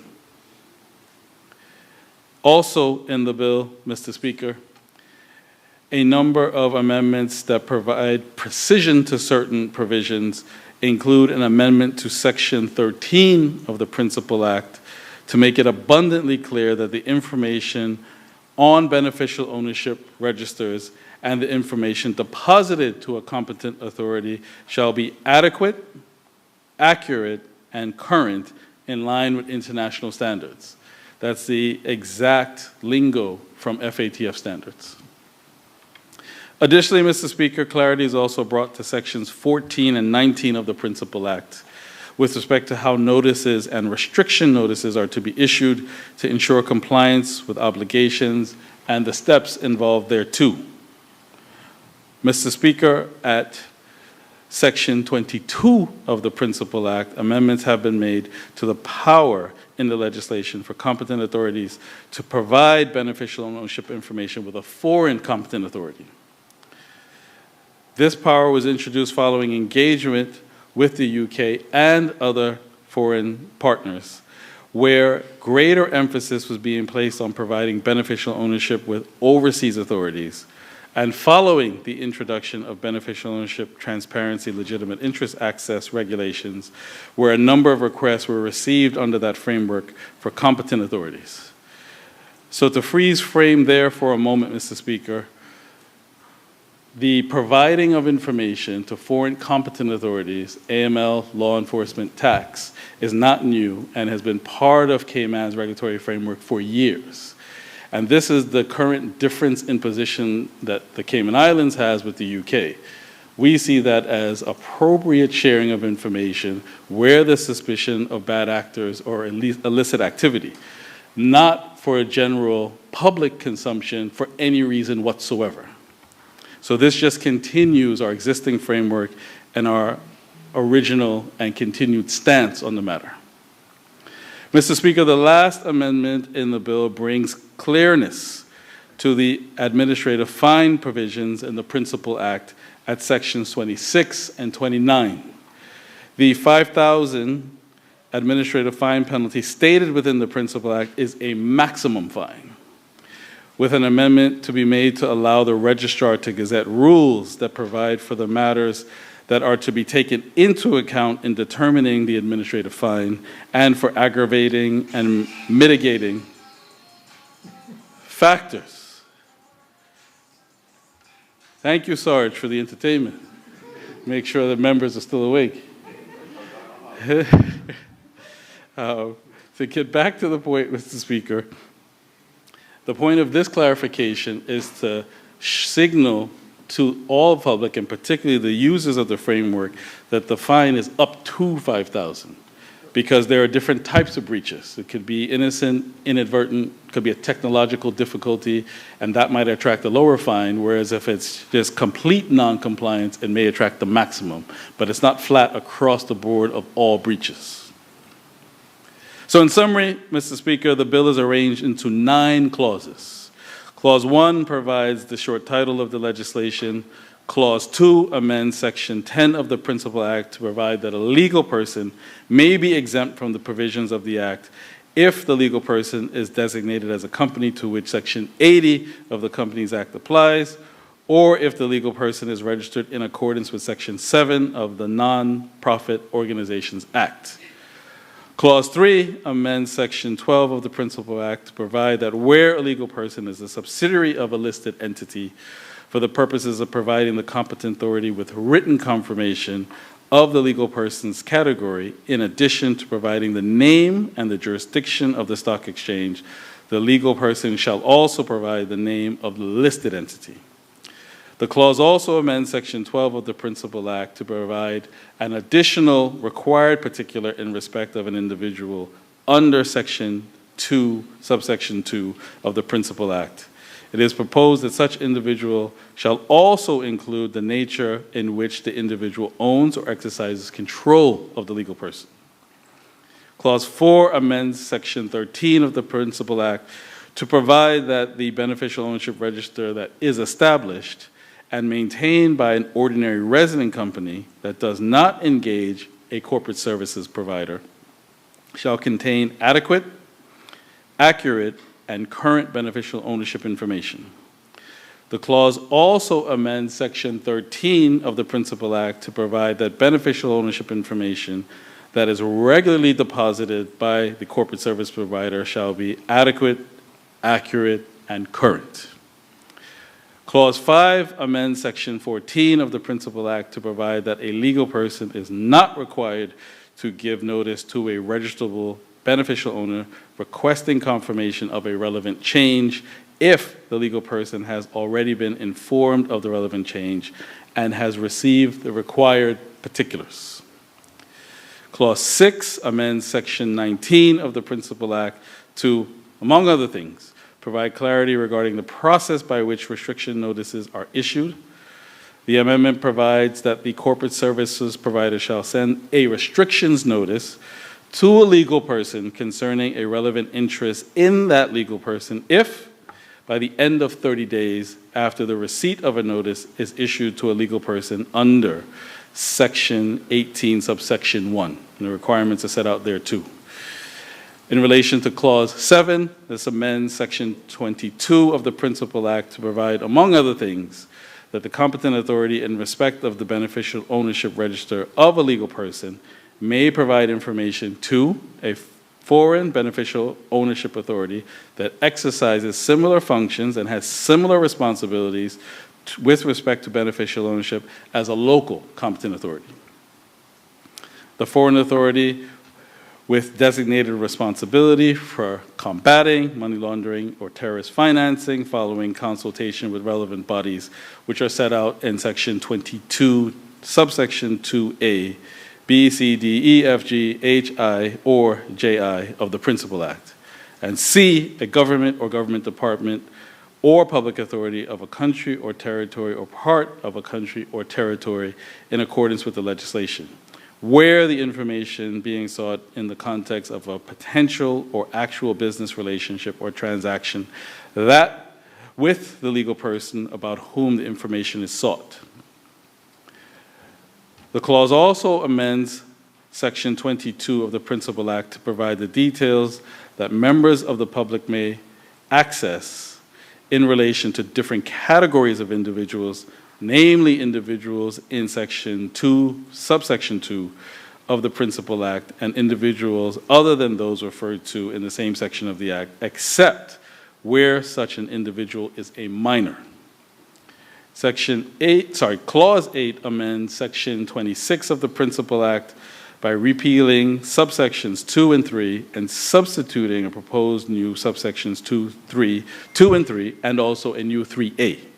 Among other things, the clause clarifies that fines may be imposed by the registrar for prescribed breaches of maximum fines.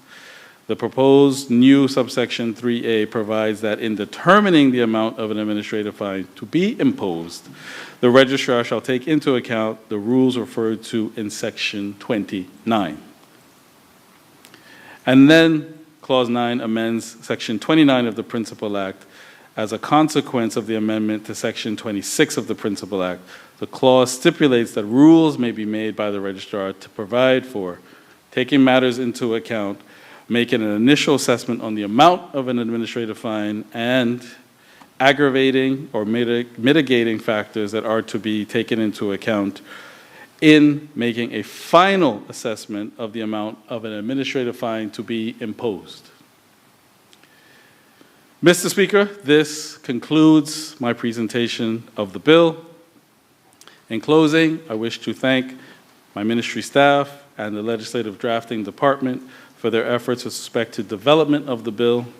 I also wish to convey sincere thanks to industry practitioners who made significant contributions to improve this framework so that it achieves its intended outcome, but with greater clarity and a reduction of unnecessary administrative burdens, including members of the Compliance Association, the Directors Association, and regulatory lawyers. We know that you don't get a chance to work on the quote-unquote sexier transactions, but you're doing the guts of what makes it work and ensure that business is sound and legitimate, and we should thank you for it. I therefore commend the Beneficial Ownership Transparency Amendment Bill number 2, Amendment number 2 Bill 2025 to this Honorable House for its second reading. Does any other member wish to speak? Honorable Leader of the Opposition. Thank you, Mr. Speaker. Mr. Speaker, I rise briefly to give comment on the Beneficial Ownership Transparency Amendment number 2, Bill 2025.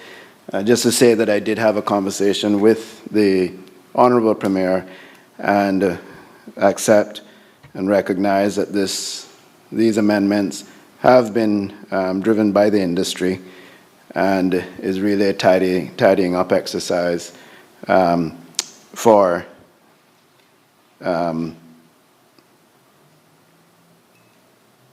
transactability, but to but to also recognize that this sort of legislation, as we go into these uncharted waters, and very much in the sense that the Cayman Islands are leaders in the world stage when it comes to compliance in these matters, that we will have to have amendments from time to time. So the official opposition have no issues with these amendments. Thank you. Does any other member wish to speak? Does any other member wish to speak? Does any other member wish to speak? Does the mover of the bill wish to exercise his right of reply? Thank you, Mr. Speaker. Very briefly to thank again all of my colleagues in caucus who helped move this forward to Cabinet for approval, and all of Cabinet for their support. And I'd like to extend thanks to the Leader of the Opposition and all other opposition members for their either explicit or implicit support. Thank you, Mr. Speaker. Thank you. The question is that a bill shortly entitled the Beneficial Ownership Transparency Amendment Bill Number 2 Bill 2025, be given a second reading. All those in favor, please say aye. Aye. Those against, no. The ayes have it. The Beneficial Ownership Transparency Amendment Bill Number 2, 2025, has been given a second reading. The House will now go into committee to consider the bill.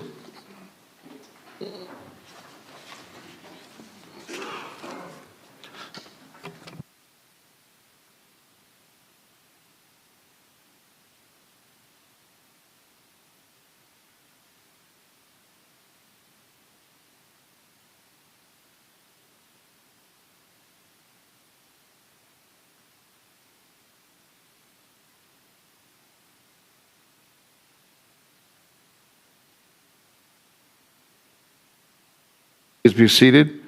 The House is now in committee.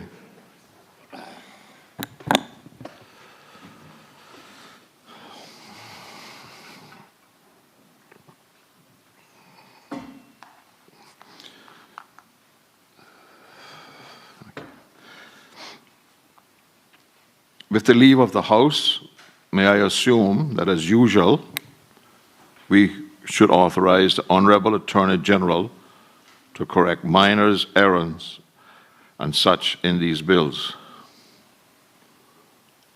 Everybody agrees to that? Okay. Would the clerk please state the bill and read the clauses? Beneficial Ownership Transparency Amendment Number 2, Bill 2025. Clause 1, short title. Clause 2, Amendment of Section 10 of the Beneficial Ownership Transparency Act 2023, exemption. Clause 3, Amendment of Section 12, required particulars and written confirmation required for categories of legal persons. Clause 4, Amendment of Section 13, duty to establish and maintain register. Clause 5, Amendment of Section 14, duty to keep register current. Honourable Premier. Okay, you have a question, clause 5? With 5As and 5, okay. All right, okay. Before we go to that, is there any questions on clause 1 to 4? 1 to 5? Mm-hmm. If not, I will put the question. The question is that clauses 1 to 5 do stand part of the bill. All those in favor, please say aye. Aye. All those against, no. The ayes have it. Clause 1 to 5 stands part of the bill.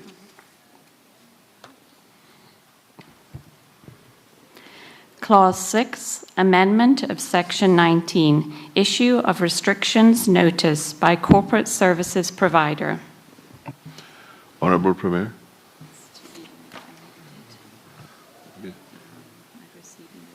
Okay. I have received notice of an amendment to Clause 6 of the bill and have given the member leave to bring the amendment. Honorable Premier.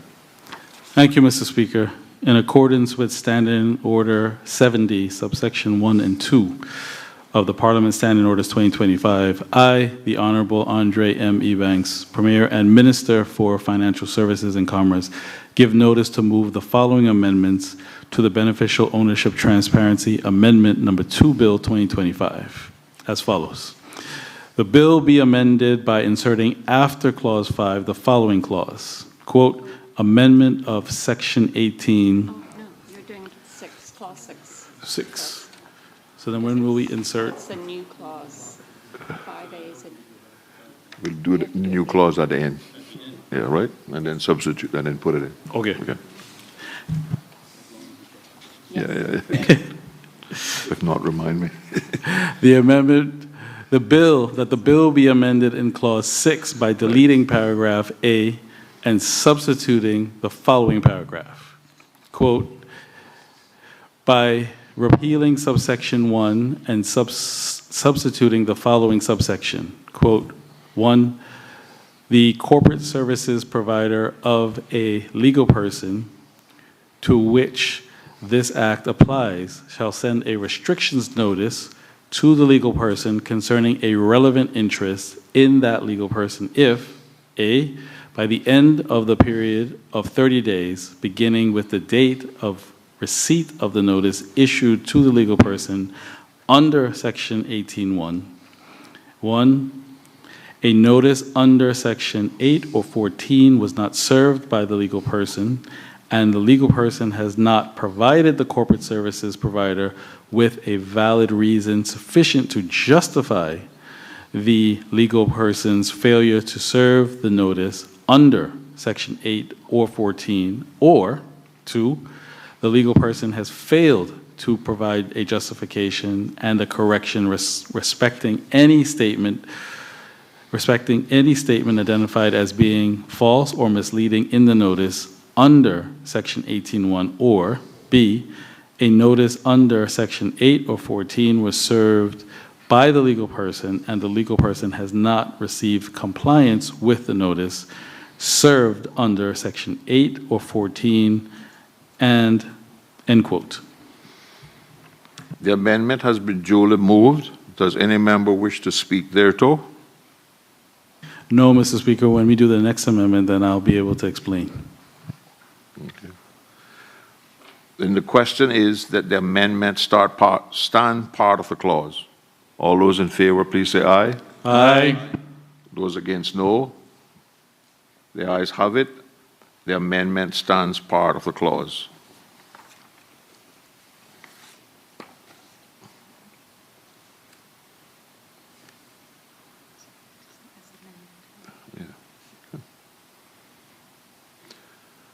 The question is that clause 6 as amended stand part of the bill. All those in favor, please say aye. Aye. Those against, no. The ayes have it. Clause 6 as amended stands part of the bill.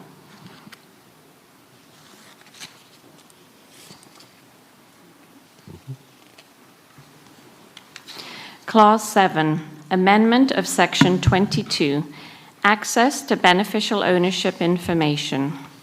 Clause 8, amendment of Section 26, administrative fines. Clause 9, amendment of Section 29, registrar's rule-making power. The question is that clause 7 to 9 stand part of the bill. All those in favor say aye. Aye. Aye. Those against, no. The ayes have it. Clause 1 to 7, 7 through 9, stands part of the bill. We got to introduce a new clause now. Right?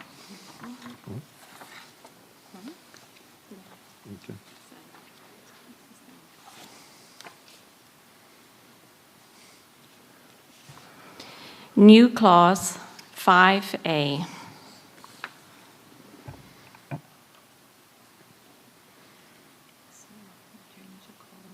Right. Honorable Premier. Thank you, Mr. Chair. In accordance with Standing Order 70, subsection 1 and 2 of the Parliamentary Standing Orders 2025, I, the Honorable Andre M. Ebanks, Premier and Minister for Financial Services and Commerce, give notice to move the following amendment to the Beneficial Ownership Transparency Amendment Number 2 Bill 2025 as follows. That the bill be amended by inserting a new clause after Clause 5. The following clause, quote, amendment of Section 18, consequences of failing to disclose beneficial ownership. So new 5A, the principal act is amended in Section 18 as follows. A, in subsection 2 as follows. In paragraph A, by inserting after the word owners, the words,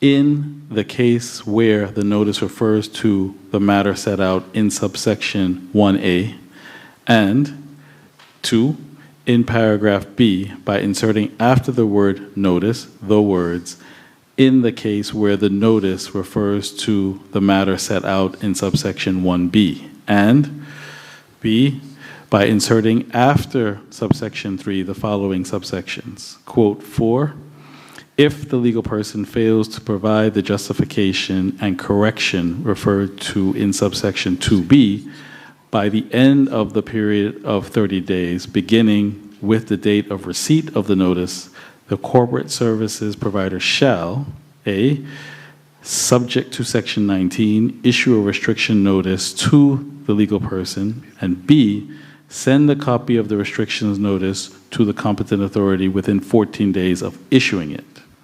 5, if a legal person's corporate services provider is of the opinion that A, the notice under section 8 or 14 was served by the legal person and the legal person has not received compliance with the notice served under section 8 or 14, the corporate services provider shall, subject to section 19, issue a restrictions notice to the legal person concerning a relevant interest in that legal person and shall send a copy of the restrictions notice to the competent authority within 14 days of issuing it, end quote.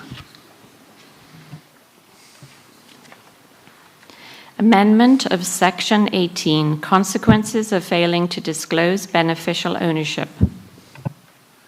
The new clause 5A has been read a first time. The question now is that the clause be read a second time. All those in favor, please say aye. Aye.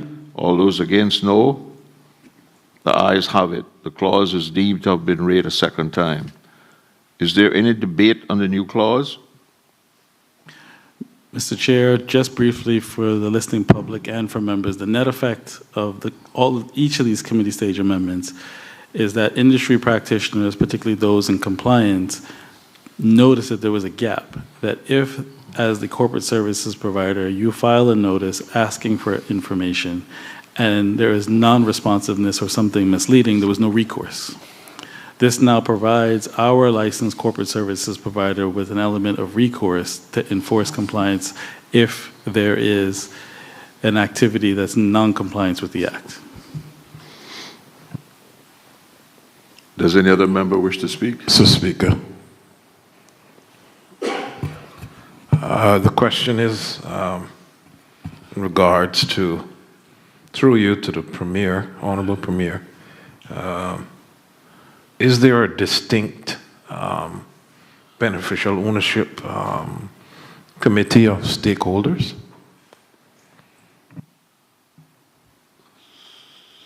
I thank the member for the question. I think you mean in terms of a working group. Yes, there's a working group of industry practitioners that works with the ministry.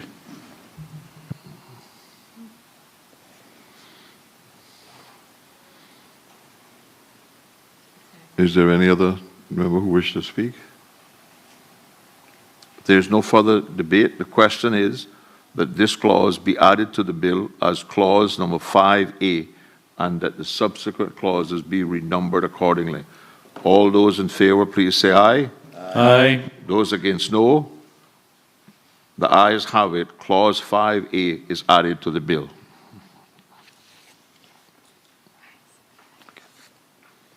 You do the title now, right?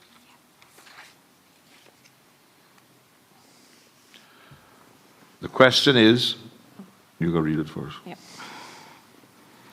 A bill for an act to amend the Beneficial Ownership Transparency Act 2023 to provide for the submission of certain information where the legal person is a subsidiary of a listed entity, to empower the competent authority to provide information in respect of the beneficial ownership register of a legal person to, among other entities, other governments, to clarify that the administrative fines under the Act are maximum fines to ensure the continued effectiveness of the beneficial ownership legislative framework and to provide for incidental and connected purposes. The question is that the title stand part of the bill. All those in favor, please say aye. Aye. Those against, no. The ayes have it. The title stands part of the bill. That concludes our work in committee, right?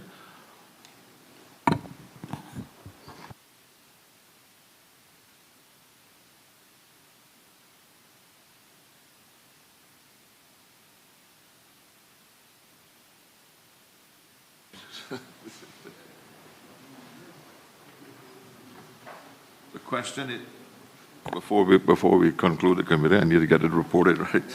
The question is that the bill be reported to the House. All those in favor, please say aye. Aye.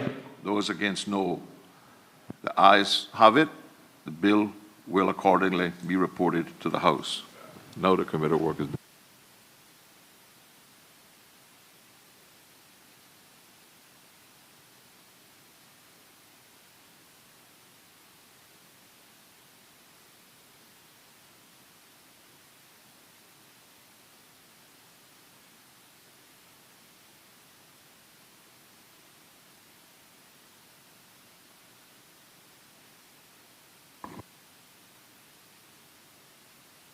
The House resumes. Report on Bill, Beneficial Ownership Transparency Amendment Number 2, Bill 2025. Honourable Premier. Thank you, Mr. Speaker. I'm pleased to report that a bill shortly entitled the Beneficial Ownership Transparency Amendment Number 2, Bill 2025 was considered by a committee of the whole House and passed with amendments. The bill has been duly reported and is set down for a third reading. I now invite the Premier to move the suspension of Standing Order 6-5 to allow a third reading on this bill. Thank you, Mr. Speaker. I move the suspension of Standing Order 65 to allow the present bill to be read a third time. The question is that Standing Orders 6-5 be suspended to allow the Beneficial Ownership Transparency Amendment Number 2, Bill 2025, be read a third time. All those in favor, please say aye. Aye. Those against, no. The ayes have it. The bill has been read a third time. No, sir. Yeah. Third reading, Beneficial Ownership Transparency Amendment Number 2, Bill 2025. Honourable Premier. Thank you, Mr. Speaker. I beg to move that a bill shortly entitled the Beneficial Ownership Transparency Amendment Number 2, Bill 2025, be given a third reading and passed. The question is that a bill shortly entitled Beneficial Ownership Transparency Amendment Number 2, Bill 2025, be given a third reading and passed. All those in favor, please say aye. Aye. Those against, The ayes have it. The Beneficial Ownership Transparency Amendment Number 2 Bill 2025 has been read a third time and is passed.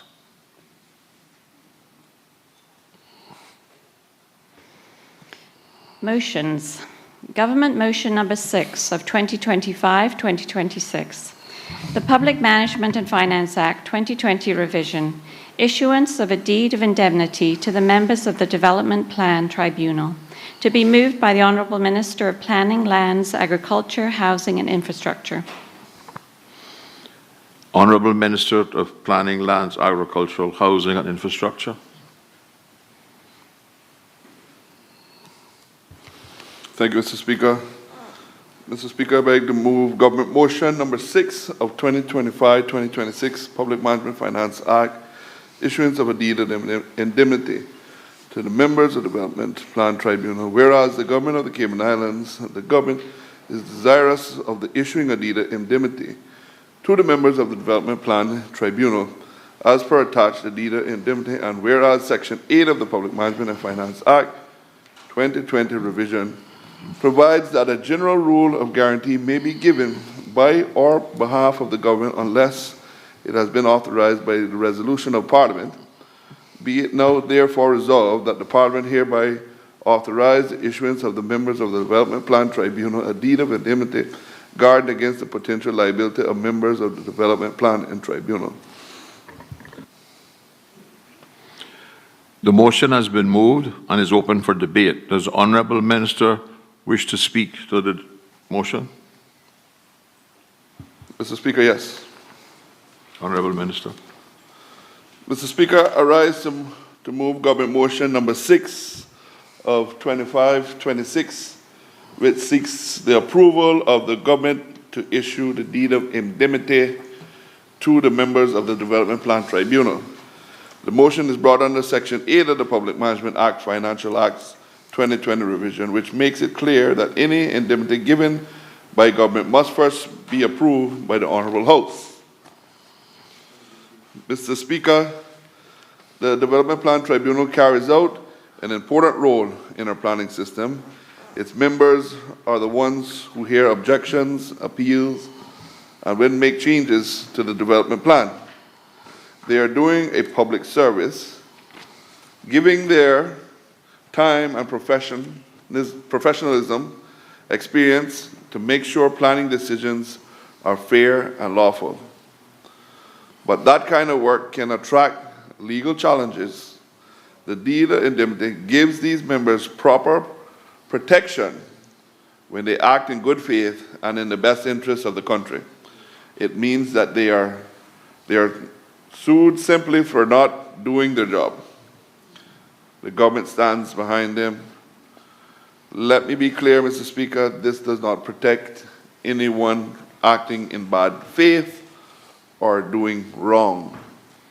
It simply ensures that the people who step up to serve are not put at personal risk for doing the right thing. It's about fairness, accountability, and supporting those who help our planning system function properly. I therefore commend the Government Motion Number 6 to this Honourable House. Thank you, Mr. Speaker. Does any other member wish to speak?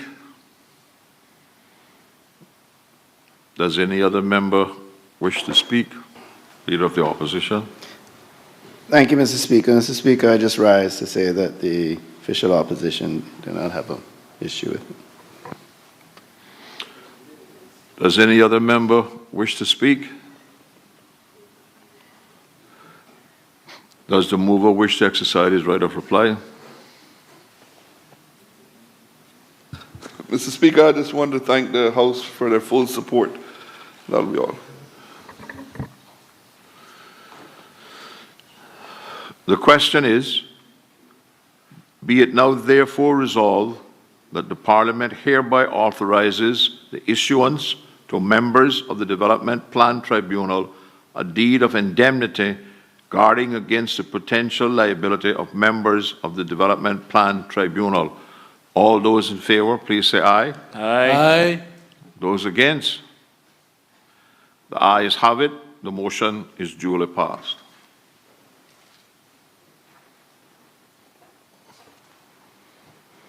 Government Motion Number 7 of 2025-2026, Amendment to the Development Plan 1997, Proposed Rezoning, Prospect Block 23B, Parcel 112, to be moved by the Honourable Minister of Planning, Lands, Agriculture, Housing and Infrastructure. Honourable Minister of Planning, Lands, Agriculture, Housing and Infrastructure. Thank you, Mr. Speaker. I beg to move Government Motion Number 7, 2025-2026, Amendment to the Development Plan, Proposed Rezone, whereas on the 31st of January 24, reference to the CPA of 04-20/24, item 3.1, the Central Planning Authority CPA originally considered the request to amend the development plan from 112 from low-density residential to zoning to a beach resort residential over Block 23B 112.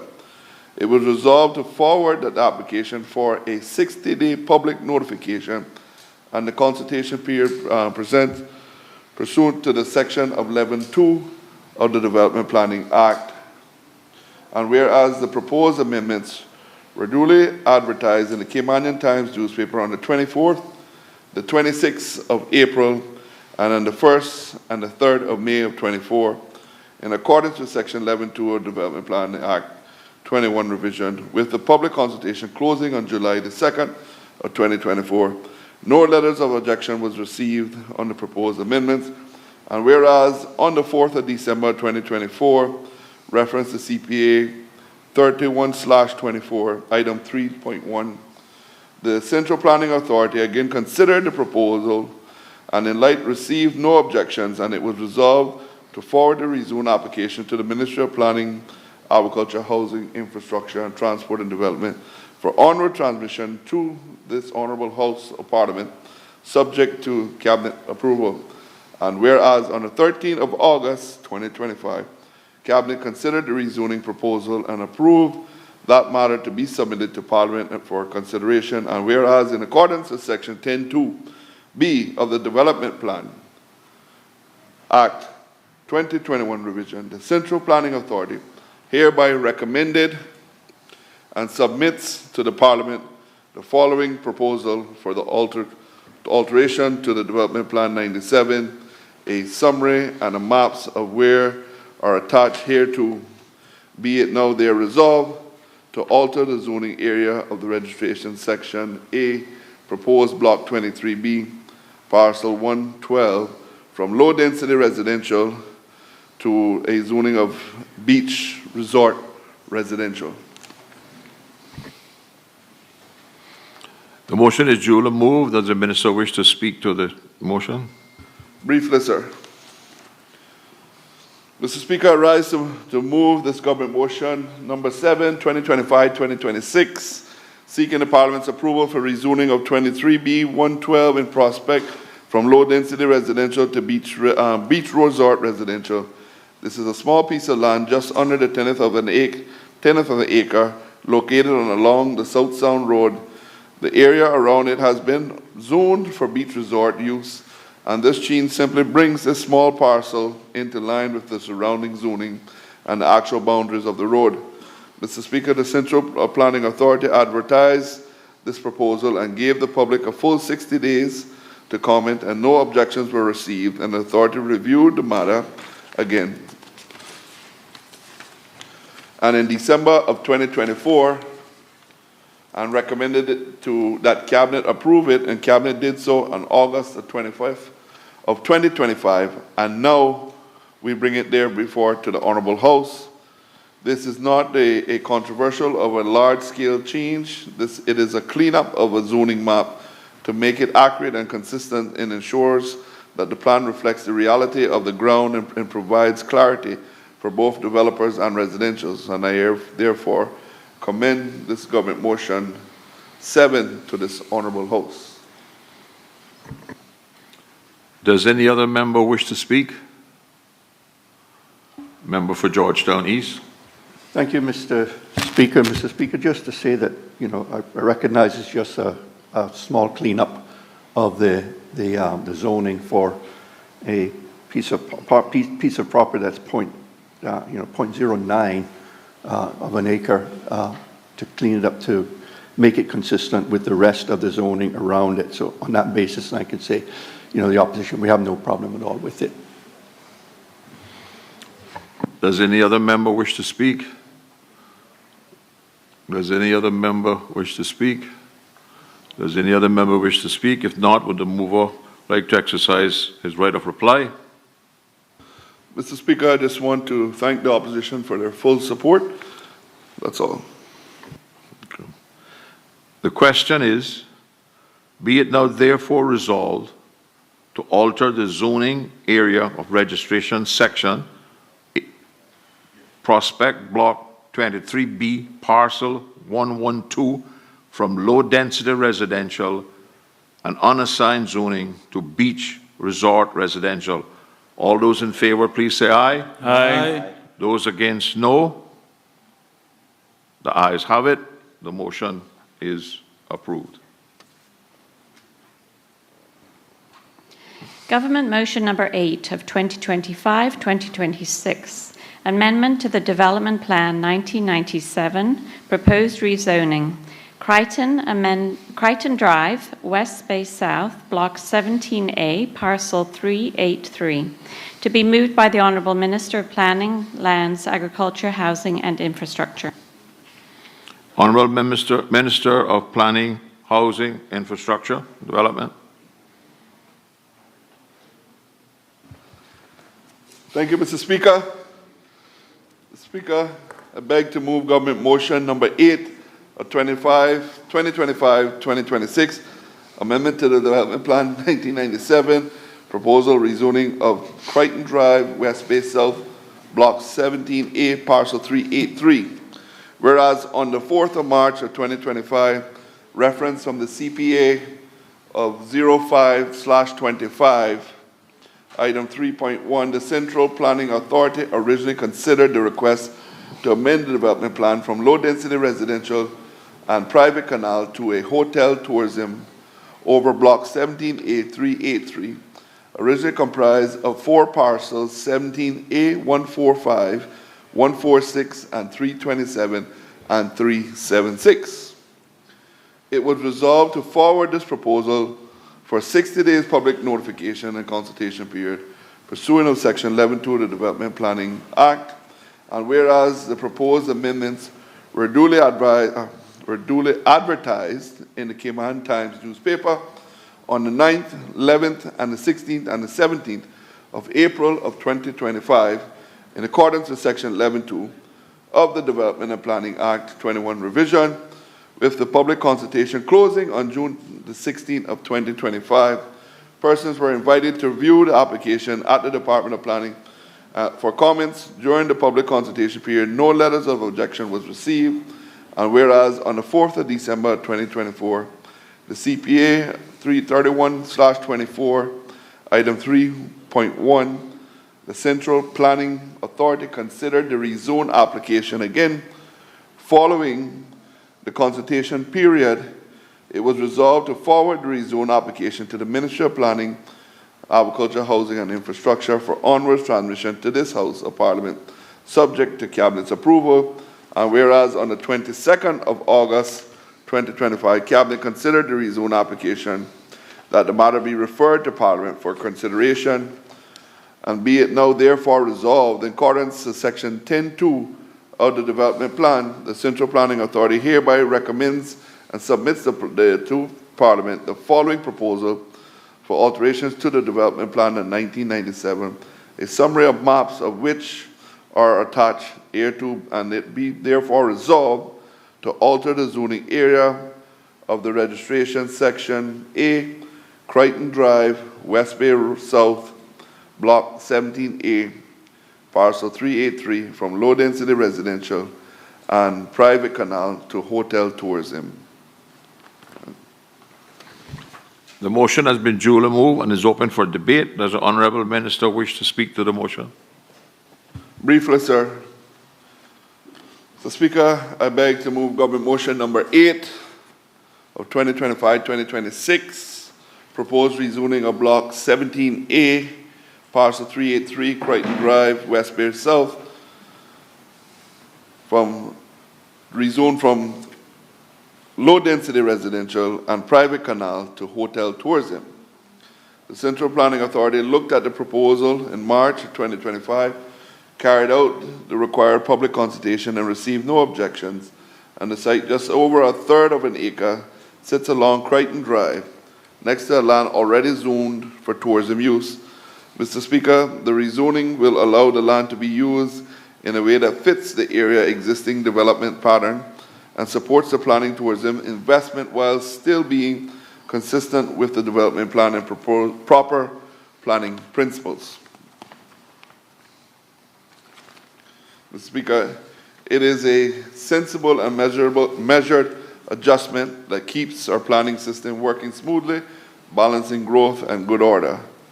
I commend government motion number 6 to this honorable... Number 8.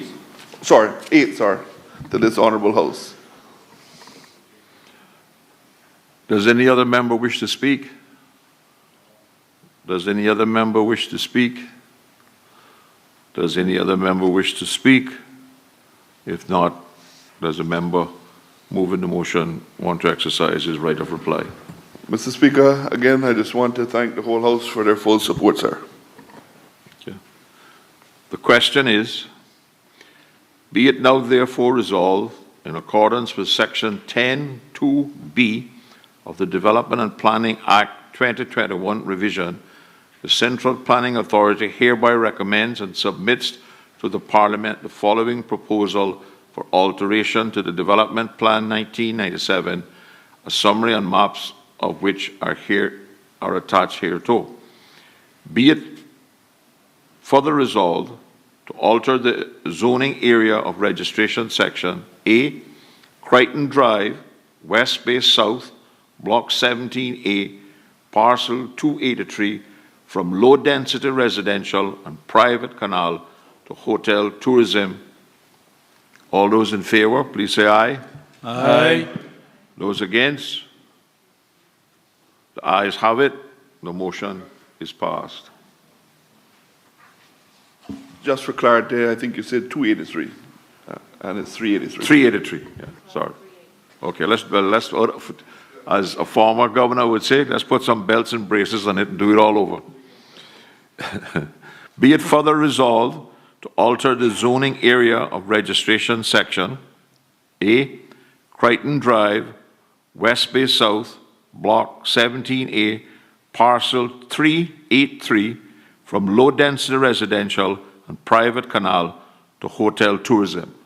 All those in favor, please say aye. Aye. All those against, no. The ayes have it. The motion is therefore passed. Government motion number 9 of 2025-2026, amendment to the Development Plan 1997, proposed rezoning, Linford Pearson Highway, Georgetown, Block 20E, Parcel 171, now Block 20, Parcel D 472. Linford Pearson Highway, Georgetown, Block 20E, Parcel 213, Rem 3. To be moved by the Honourable Minister of Planning, Lands, Agriculture, Housing and Infrastructure. Minister of Planning, Housing, Agriculture and Infrastructure. Mr. Speaker, thank you. I beg to move government motion number 9 of 2025-2026, the amendment to the development plan on the Linford Pearson Highway, Georgetown, Block 20E, Parcel 171, now Block 20, Parcel D472, and Linford Pearson Highway, Georgetown, Block 20E, Parcel 213, Rem 3. Whereas on the 3rd of February 21, reference to CPA 03/21, item 3.3, the Central Planning Authority CPA originally considered the request to amend development plan from low-density residential to high-density residential over Block 20E, Parcel 171, now Block 20, Parcel D472, and Block 20E, Parcel 213, REM 3. It was resolved to forward the proposal for 60 days public notification and consultation period pursuant of the Section 11.2 of the Development Planning Act, and whereas the proposed amendments were duly advertised in the Cayman Times newspaper on the 3rd, 5th, and 10th, and the 12th of March of 2021 in accordance with the Section 11.2 of the Development and Planning Act revision, the public consultation closing on May the 11th of 2021, persons were invited to view the application in the Department of Planning for comments, and during the public consultation period, letters of objections were received on the 12th and the 26th of March of 21. And whereas on the 26th of May, the Central Planning Authority considered the rezone application again following the consultation period, it would resolve to forward the rezone application to the Development Plan Tribunal for their recommendations. And whereas on the 22nd of November 2024, the Development Plan Tribunal considered the rezone request, and reported of the tribunal was received on the 6th of January 2025, and the report indicates that on the questions on whether the rezone should be allowed at this time, the Planning Appeals Tribunal panel members are split 3-2, and whereas on the 22nd of January 2025, the Central Planning Authority again considered the proposal, and it was resolved to forward the rezone to the Ministry of Planning, Agriculture, Housing and Infrastructure, Transport and Development for onward transmission to the Honourable House of Parliament, subject to Cabinet's approval. And whereas on the 13th of August of 2025, Cabinet considered the rezone application that the matter be referred to the Parliament for consideration. And whereas in accordance with Section 10.2b of the Development Planning Act 2021 revision, the Central Planning Authority hereby recommends and submits to the Parliament the following proposal alteration to the Development Plan 1997, a summary and maps of which is attached hereto, be it now there resolved to alter the zoning area registration Section A, Linford Pearson Highway, Georgetown, Block 20E, Parcel 171, now Block 20, Parcel D472, from low-density residential to high-density residential, and B, Linford Pearson Highway, Georgetown, Block 20E, Parcel 213, REM 3, from low-density residential to high-density residential.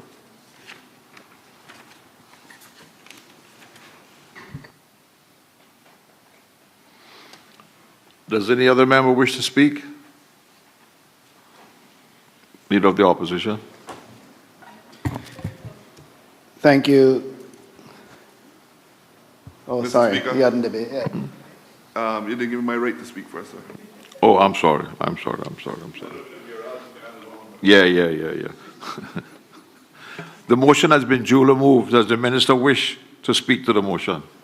Very briefly, sir, since the whereas was so long.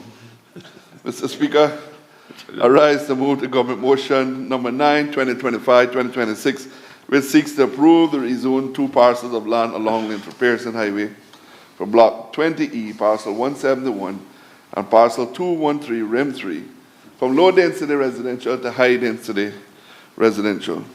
Mr. Speaker, these parcels sit in an area already transitioning to higher density use, and the change will allow better land use and improve housing supply and support our broader housing policy. In particular, it opens up the doors for affordable and mixed-use residential options that our people badly need. This proposal went through the full legal process, reviewed by the Central Planning Authority, referred to the Development Plan Tribunal, and approved by Cabinet before coming here today. It represents a responsible planning and planning that supports growth while keeping the needs of the Cayman forefront and center. Mr. Speaker, this is about practical progress. It's about ensuring that our people can live close to work and to schools and have opportunities. And I therefore commence government motion number 9 to this honorable House. Does any other member wish to speak?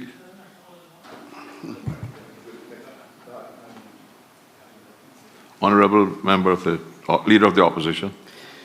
Thank you, Mr. Speaker. Mr. Speaker, I rise to give brief comments on government motion number 9 of 2025-2026, amendment to the development plan of 1997. Mr. Speaker, I thank the Minister for providing the details on the motion.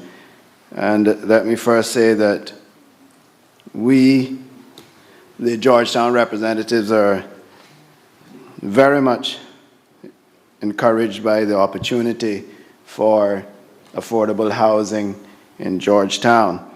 Before I go any further, Mr. Speaker, I just want to note that in the summary, I think it's called, because I want to make sure that this goes into the Hansards properly. In the summary of rezoning proposal, at the end of paragraph 2, it says it is intended to amend the zoning to allow for the potential development, and it says if. I am assuming that should be of affordable housing, because I don't think we want any more ifs about affordable housing. We would like to have some affordable housing in Georgetown. So, Mr. Speaker, I also recognize that there were a couple of objections to it, and I am very much familiar with the concerns around the property. Although, since the property was first purchased for the use of housing for Georgetown, there have been many developments along the Linford-Pearson Highway since that. And the private sector has benefited tremendously from developments along the Linford-Pearson Highway. And Mr. Speaker, I assume in each of those cases, and which I assume and I would encourage will happen if once any development is done on these parcels, that there was flood risk assessment and mitigation put in place, as we know that that area can or is a low-lying area, and the surrounding areas could experience flooding from development that does not do a flood risk assessment and put mitigation in place.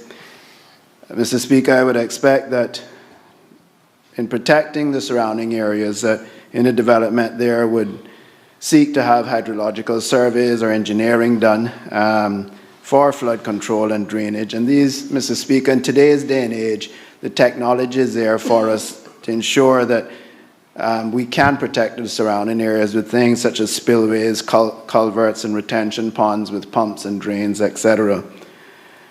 Mr. Speaker, I also note that there had been concerns from way back when about the mangroves in the area, but I was surprised to learn in touring one of the projects just up the street, Mr. Speaker, that when they reached out to the DOE and the government at the time to see if they would want to acquire some of their property to preserve the mangroves, they were told that those mangroves are not really endangered mangroves and were not worth investing in. So I assume this is the same thing down the street, Mr. Speaker, but I would encourage also that we could design in some of those mangroves as green space and also as to help mitigate the flooding issues, Mr. Speaker. So we do recognize that there are concerns, but I do have faith that in today's world that we can mitigate those with technology today.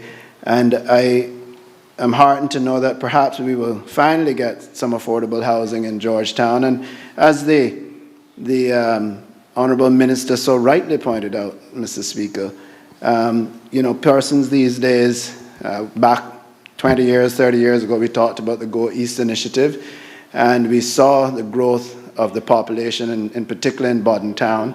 And that also brought with it the traffic coming into Georgetown, because the infrastructure did not follow the residential aspect of the Go East. The hotels didn't follow at the time.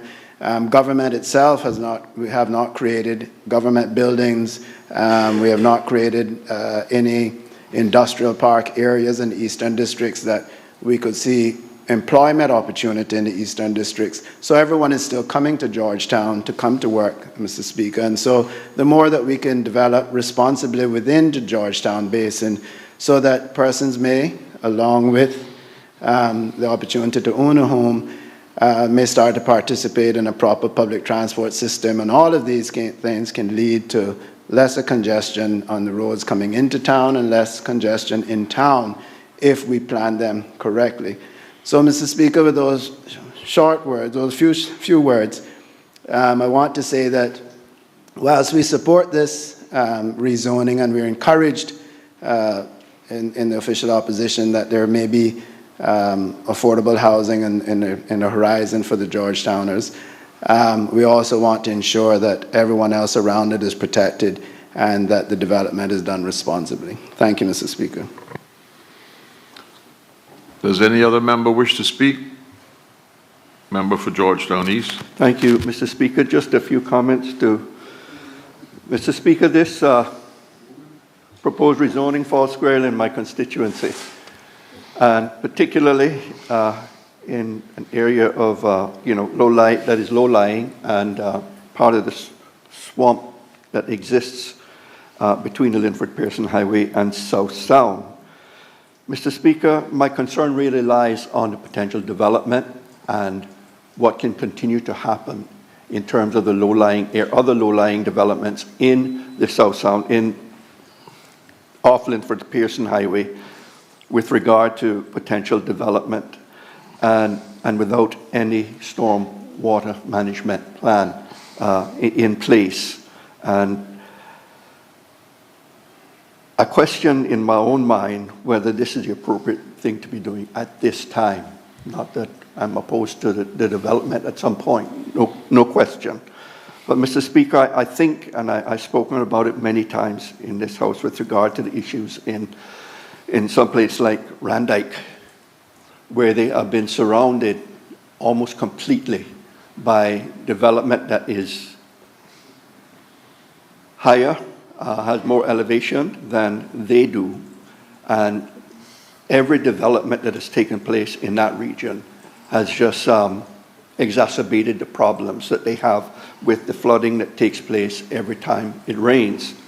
And Mr. Speaker, I give the government credit. They have tried various things to try and help, from the drilling of wells, from using pumps and deep wells to try and drain the water off. But Mr. Speaker, nothing so far has really worked to truly give relief to the people in these areas. And so, Mr. Speaker, I recognize that today that this will go forward and get approved, but what I do ask of the Minister is that, and with the planning as well, is that they could make sure that whatever happens, when any applications for development do come forward, that due consideration is given to potential solutions and what needs to happen in that South Sound Basin, either through the development plan itself that is in the works, or through the planning board application process, Mr. Speaker. And I thank you. Does any other member wish to speak? Does any other member wish to speak? Member for Georgetown Central, Deputy Leader of the Opposition. Thank you, Mr. Speaker. Just to add a short few comments to this rezoning debate. Mr. Speaker, I first want to congratulate the Honourable Minister for bringing this forward in his attempt to address the affordable housing matter in Georgetown. I think it will be beneficial to increase the area to high-density residential in order to be able to get more square footage per dollar in its development. Though I recognize and hear my colleagues' concerns about flooding, which I support, I encourage the Minister to obviously try his endeavor best to address this very problematic concern of flooding, which brings up the idea of the culvert systems in the South Sound area, which was a key component to relieving pressures of that area. But recognizing that Georgetown does need residential property, we still cannot just say we're not going to do housing, and I'm glad he's moving forward with it. I would like to hear a timeline in light of this now rezoning being approved in this Honourable House in short order. Maybe the Minister can say now also what he intends to do thus after by way of timeline, so that maybe before this Parliament is over or this administration is completed before the next election, that the good people of Georgetown can have some low affordable housing. Not low as in height, but affordable low as in cost, and hopefully very high off of the water levels. Mr. Speaker, I also, since we are opening in this scope of discussion in this debate, talk about some rezonings options that the Minister can consider. From a planning perspective, developers are obligated to have free public open space on certain size developments. It's a matter upon which I spoke with the Minister many times, and he was trying his never best to figure out ways to resolve what is in law now, whereby there's a lot of open lots that developers have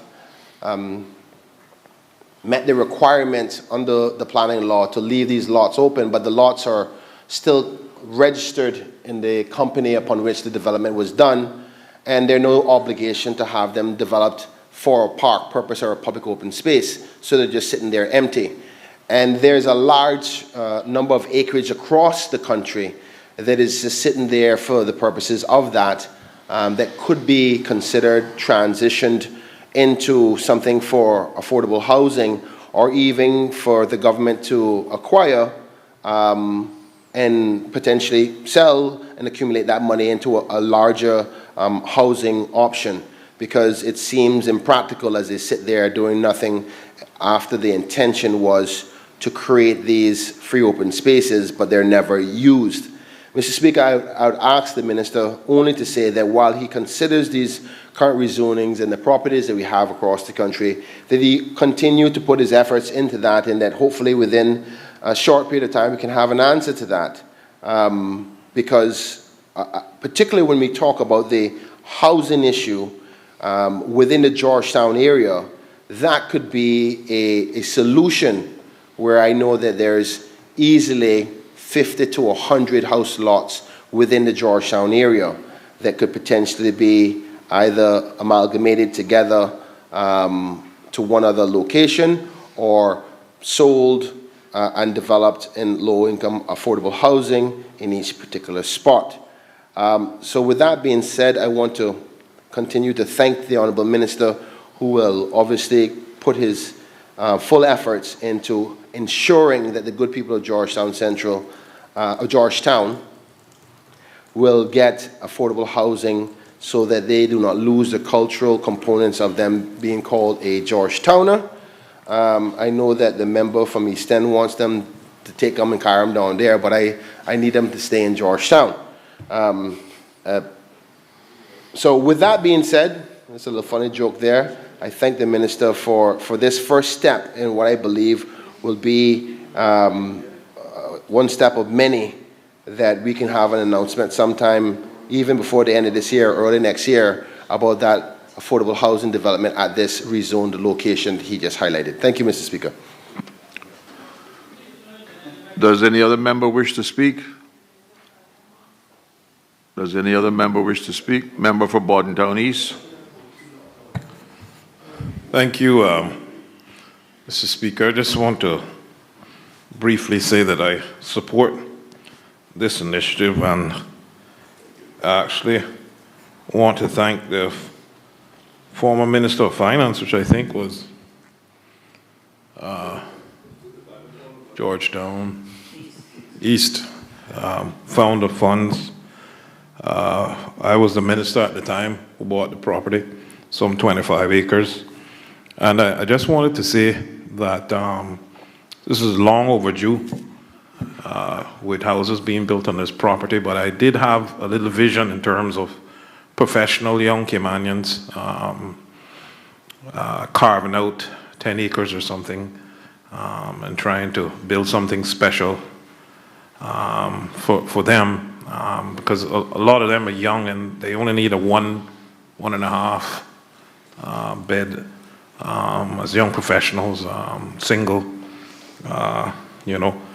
And I just thought that we could, you know, do something special, especially in the area of Georgetown. That was some of the intention at the time as I was a minister.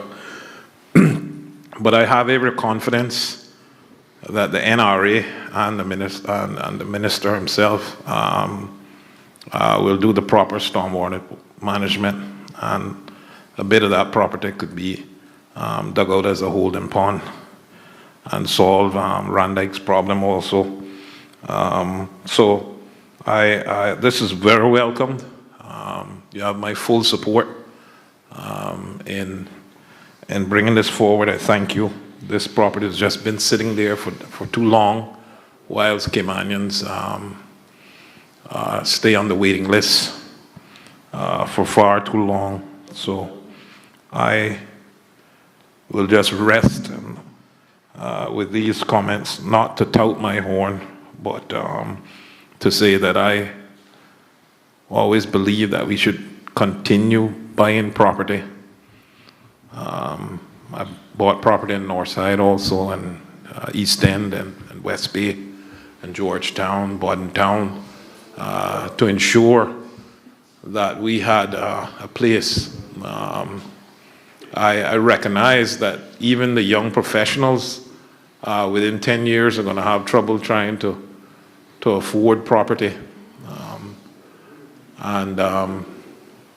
We have to do our job, and Mr. Minister,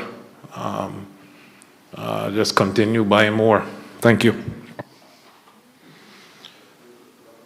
Does any other member wish to speak? Does any other member wish to speak? Does any other member wish to speak? If not, does the mover of the motion want to exercise his right of reply? Mr. Speaker, just briefly. Mr. Speaker, I want to thank all of the opposition for everything that they said, and the independent members that are over there that mentioned, that said they don't like to toot their horn, but went down and said that they bought all the property around. So that's a good way. I had a little jiggle about that one, but again, I have to thank the member for Bordentown East too, because of his vision, and at the time he went around and he made sure he secured properties throughout the whole island. So we thank you from the National Housing side, member for Bordentown East, for that. Mr. Speaker, I have said it several times in this house that this property has always had to be very careful of how it is developed, because we realize and we've known that if this property is developed in the wrong way, what would happen to Randyke? And I've said that several times. Every time anybody asks me about it, it was a property that I thought that we should have preserved as much. But again, I understand too that we need property in Georgetown, which is getting very scarce for building of homes. And as the member for Georgetown Central rightfully said, there are people in Georgetown that want to reside in Georgetown and continue to be Georgetowners, no matter what side of the constituency block they are on. Mr. Speaker, and I can guarantee you the member for East End said that he does not want to fill up East End with all the Georgetowners, because he has East Enders that need a few homes too. But Mr. Speaker,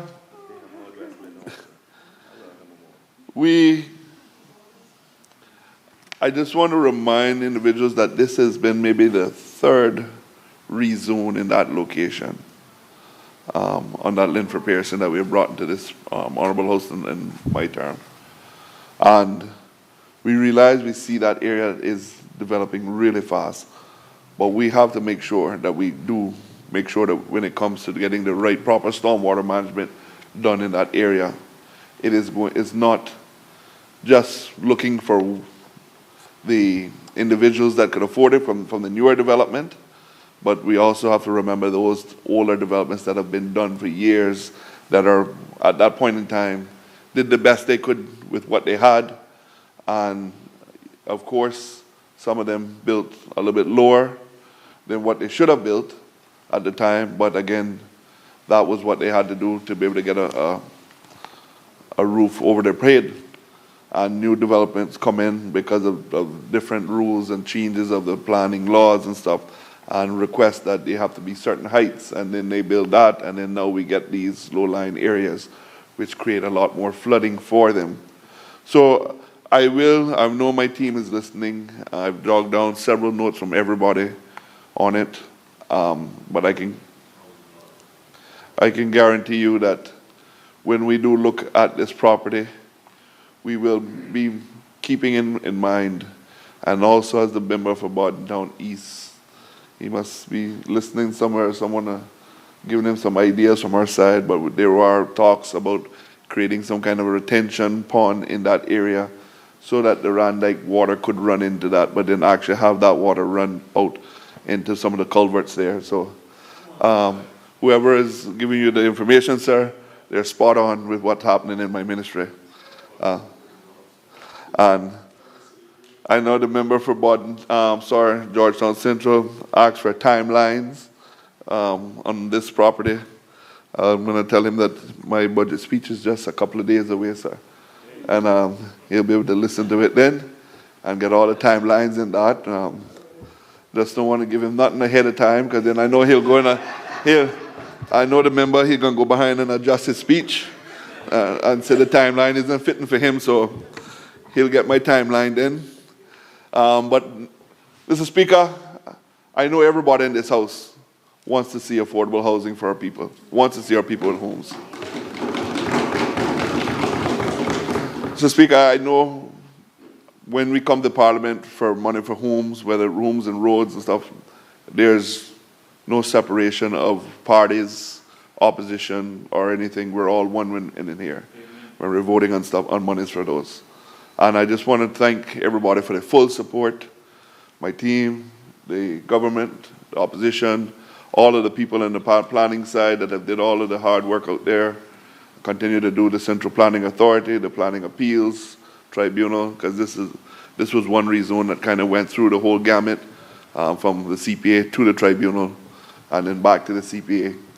So I just want to thank everybody for their support, and I can tell you everything that you all have mentioned, we have taken notes, and we will make sure that we continue to put the necessary things in place when it comes to stormwater management and how we protect our good people in that area. Thank you.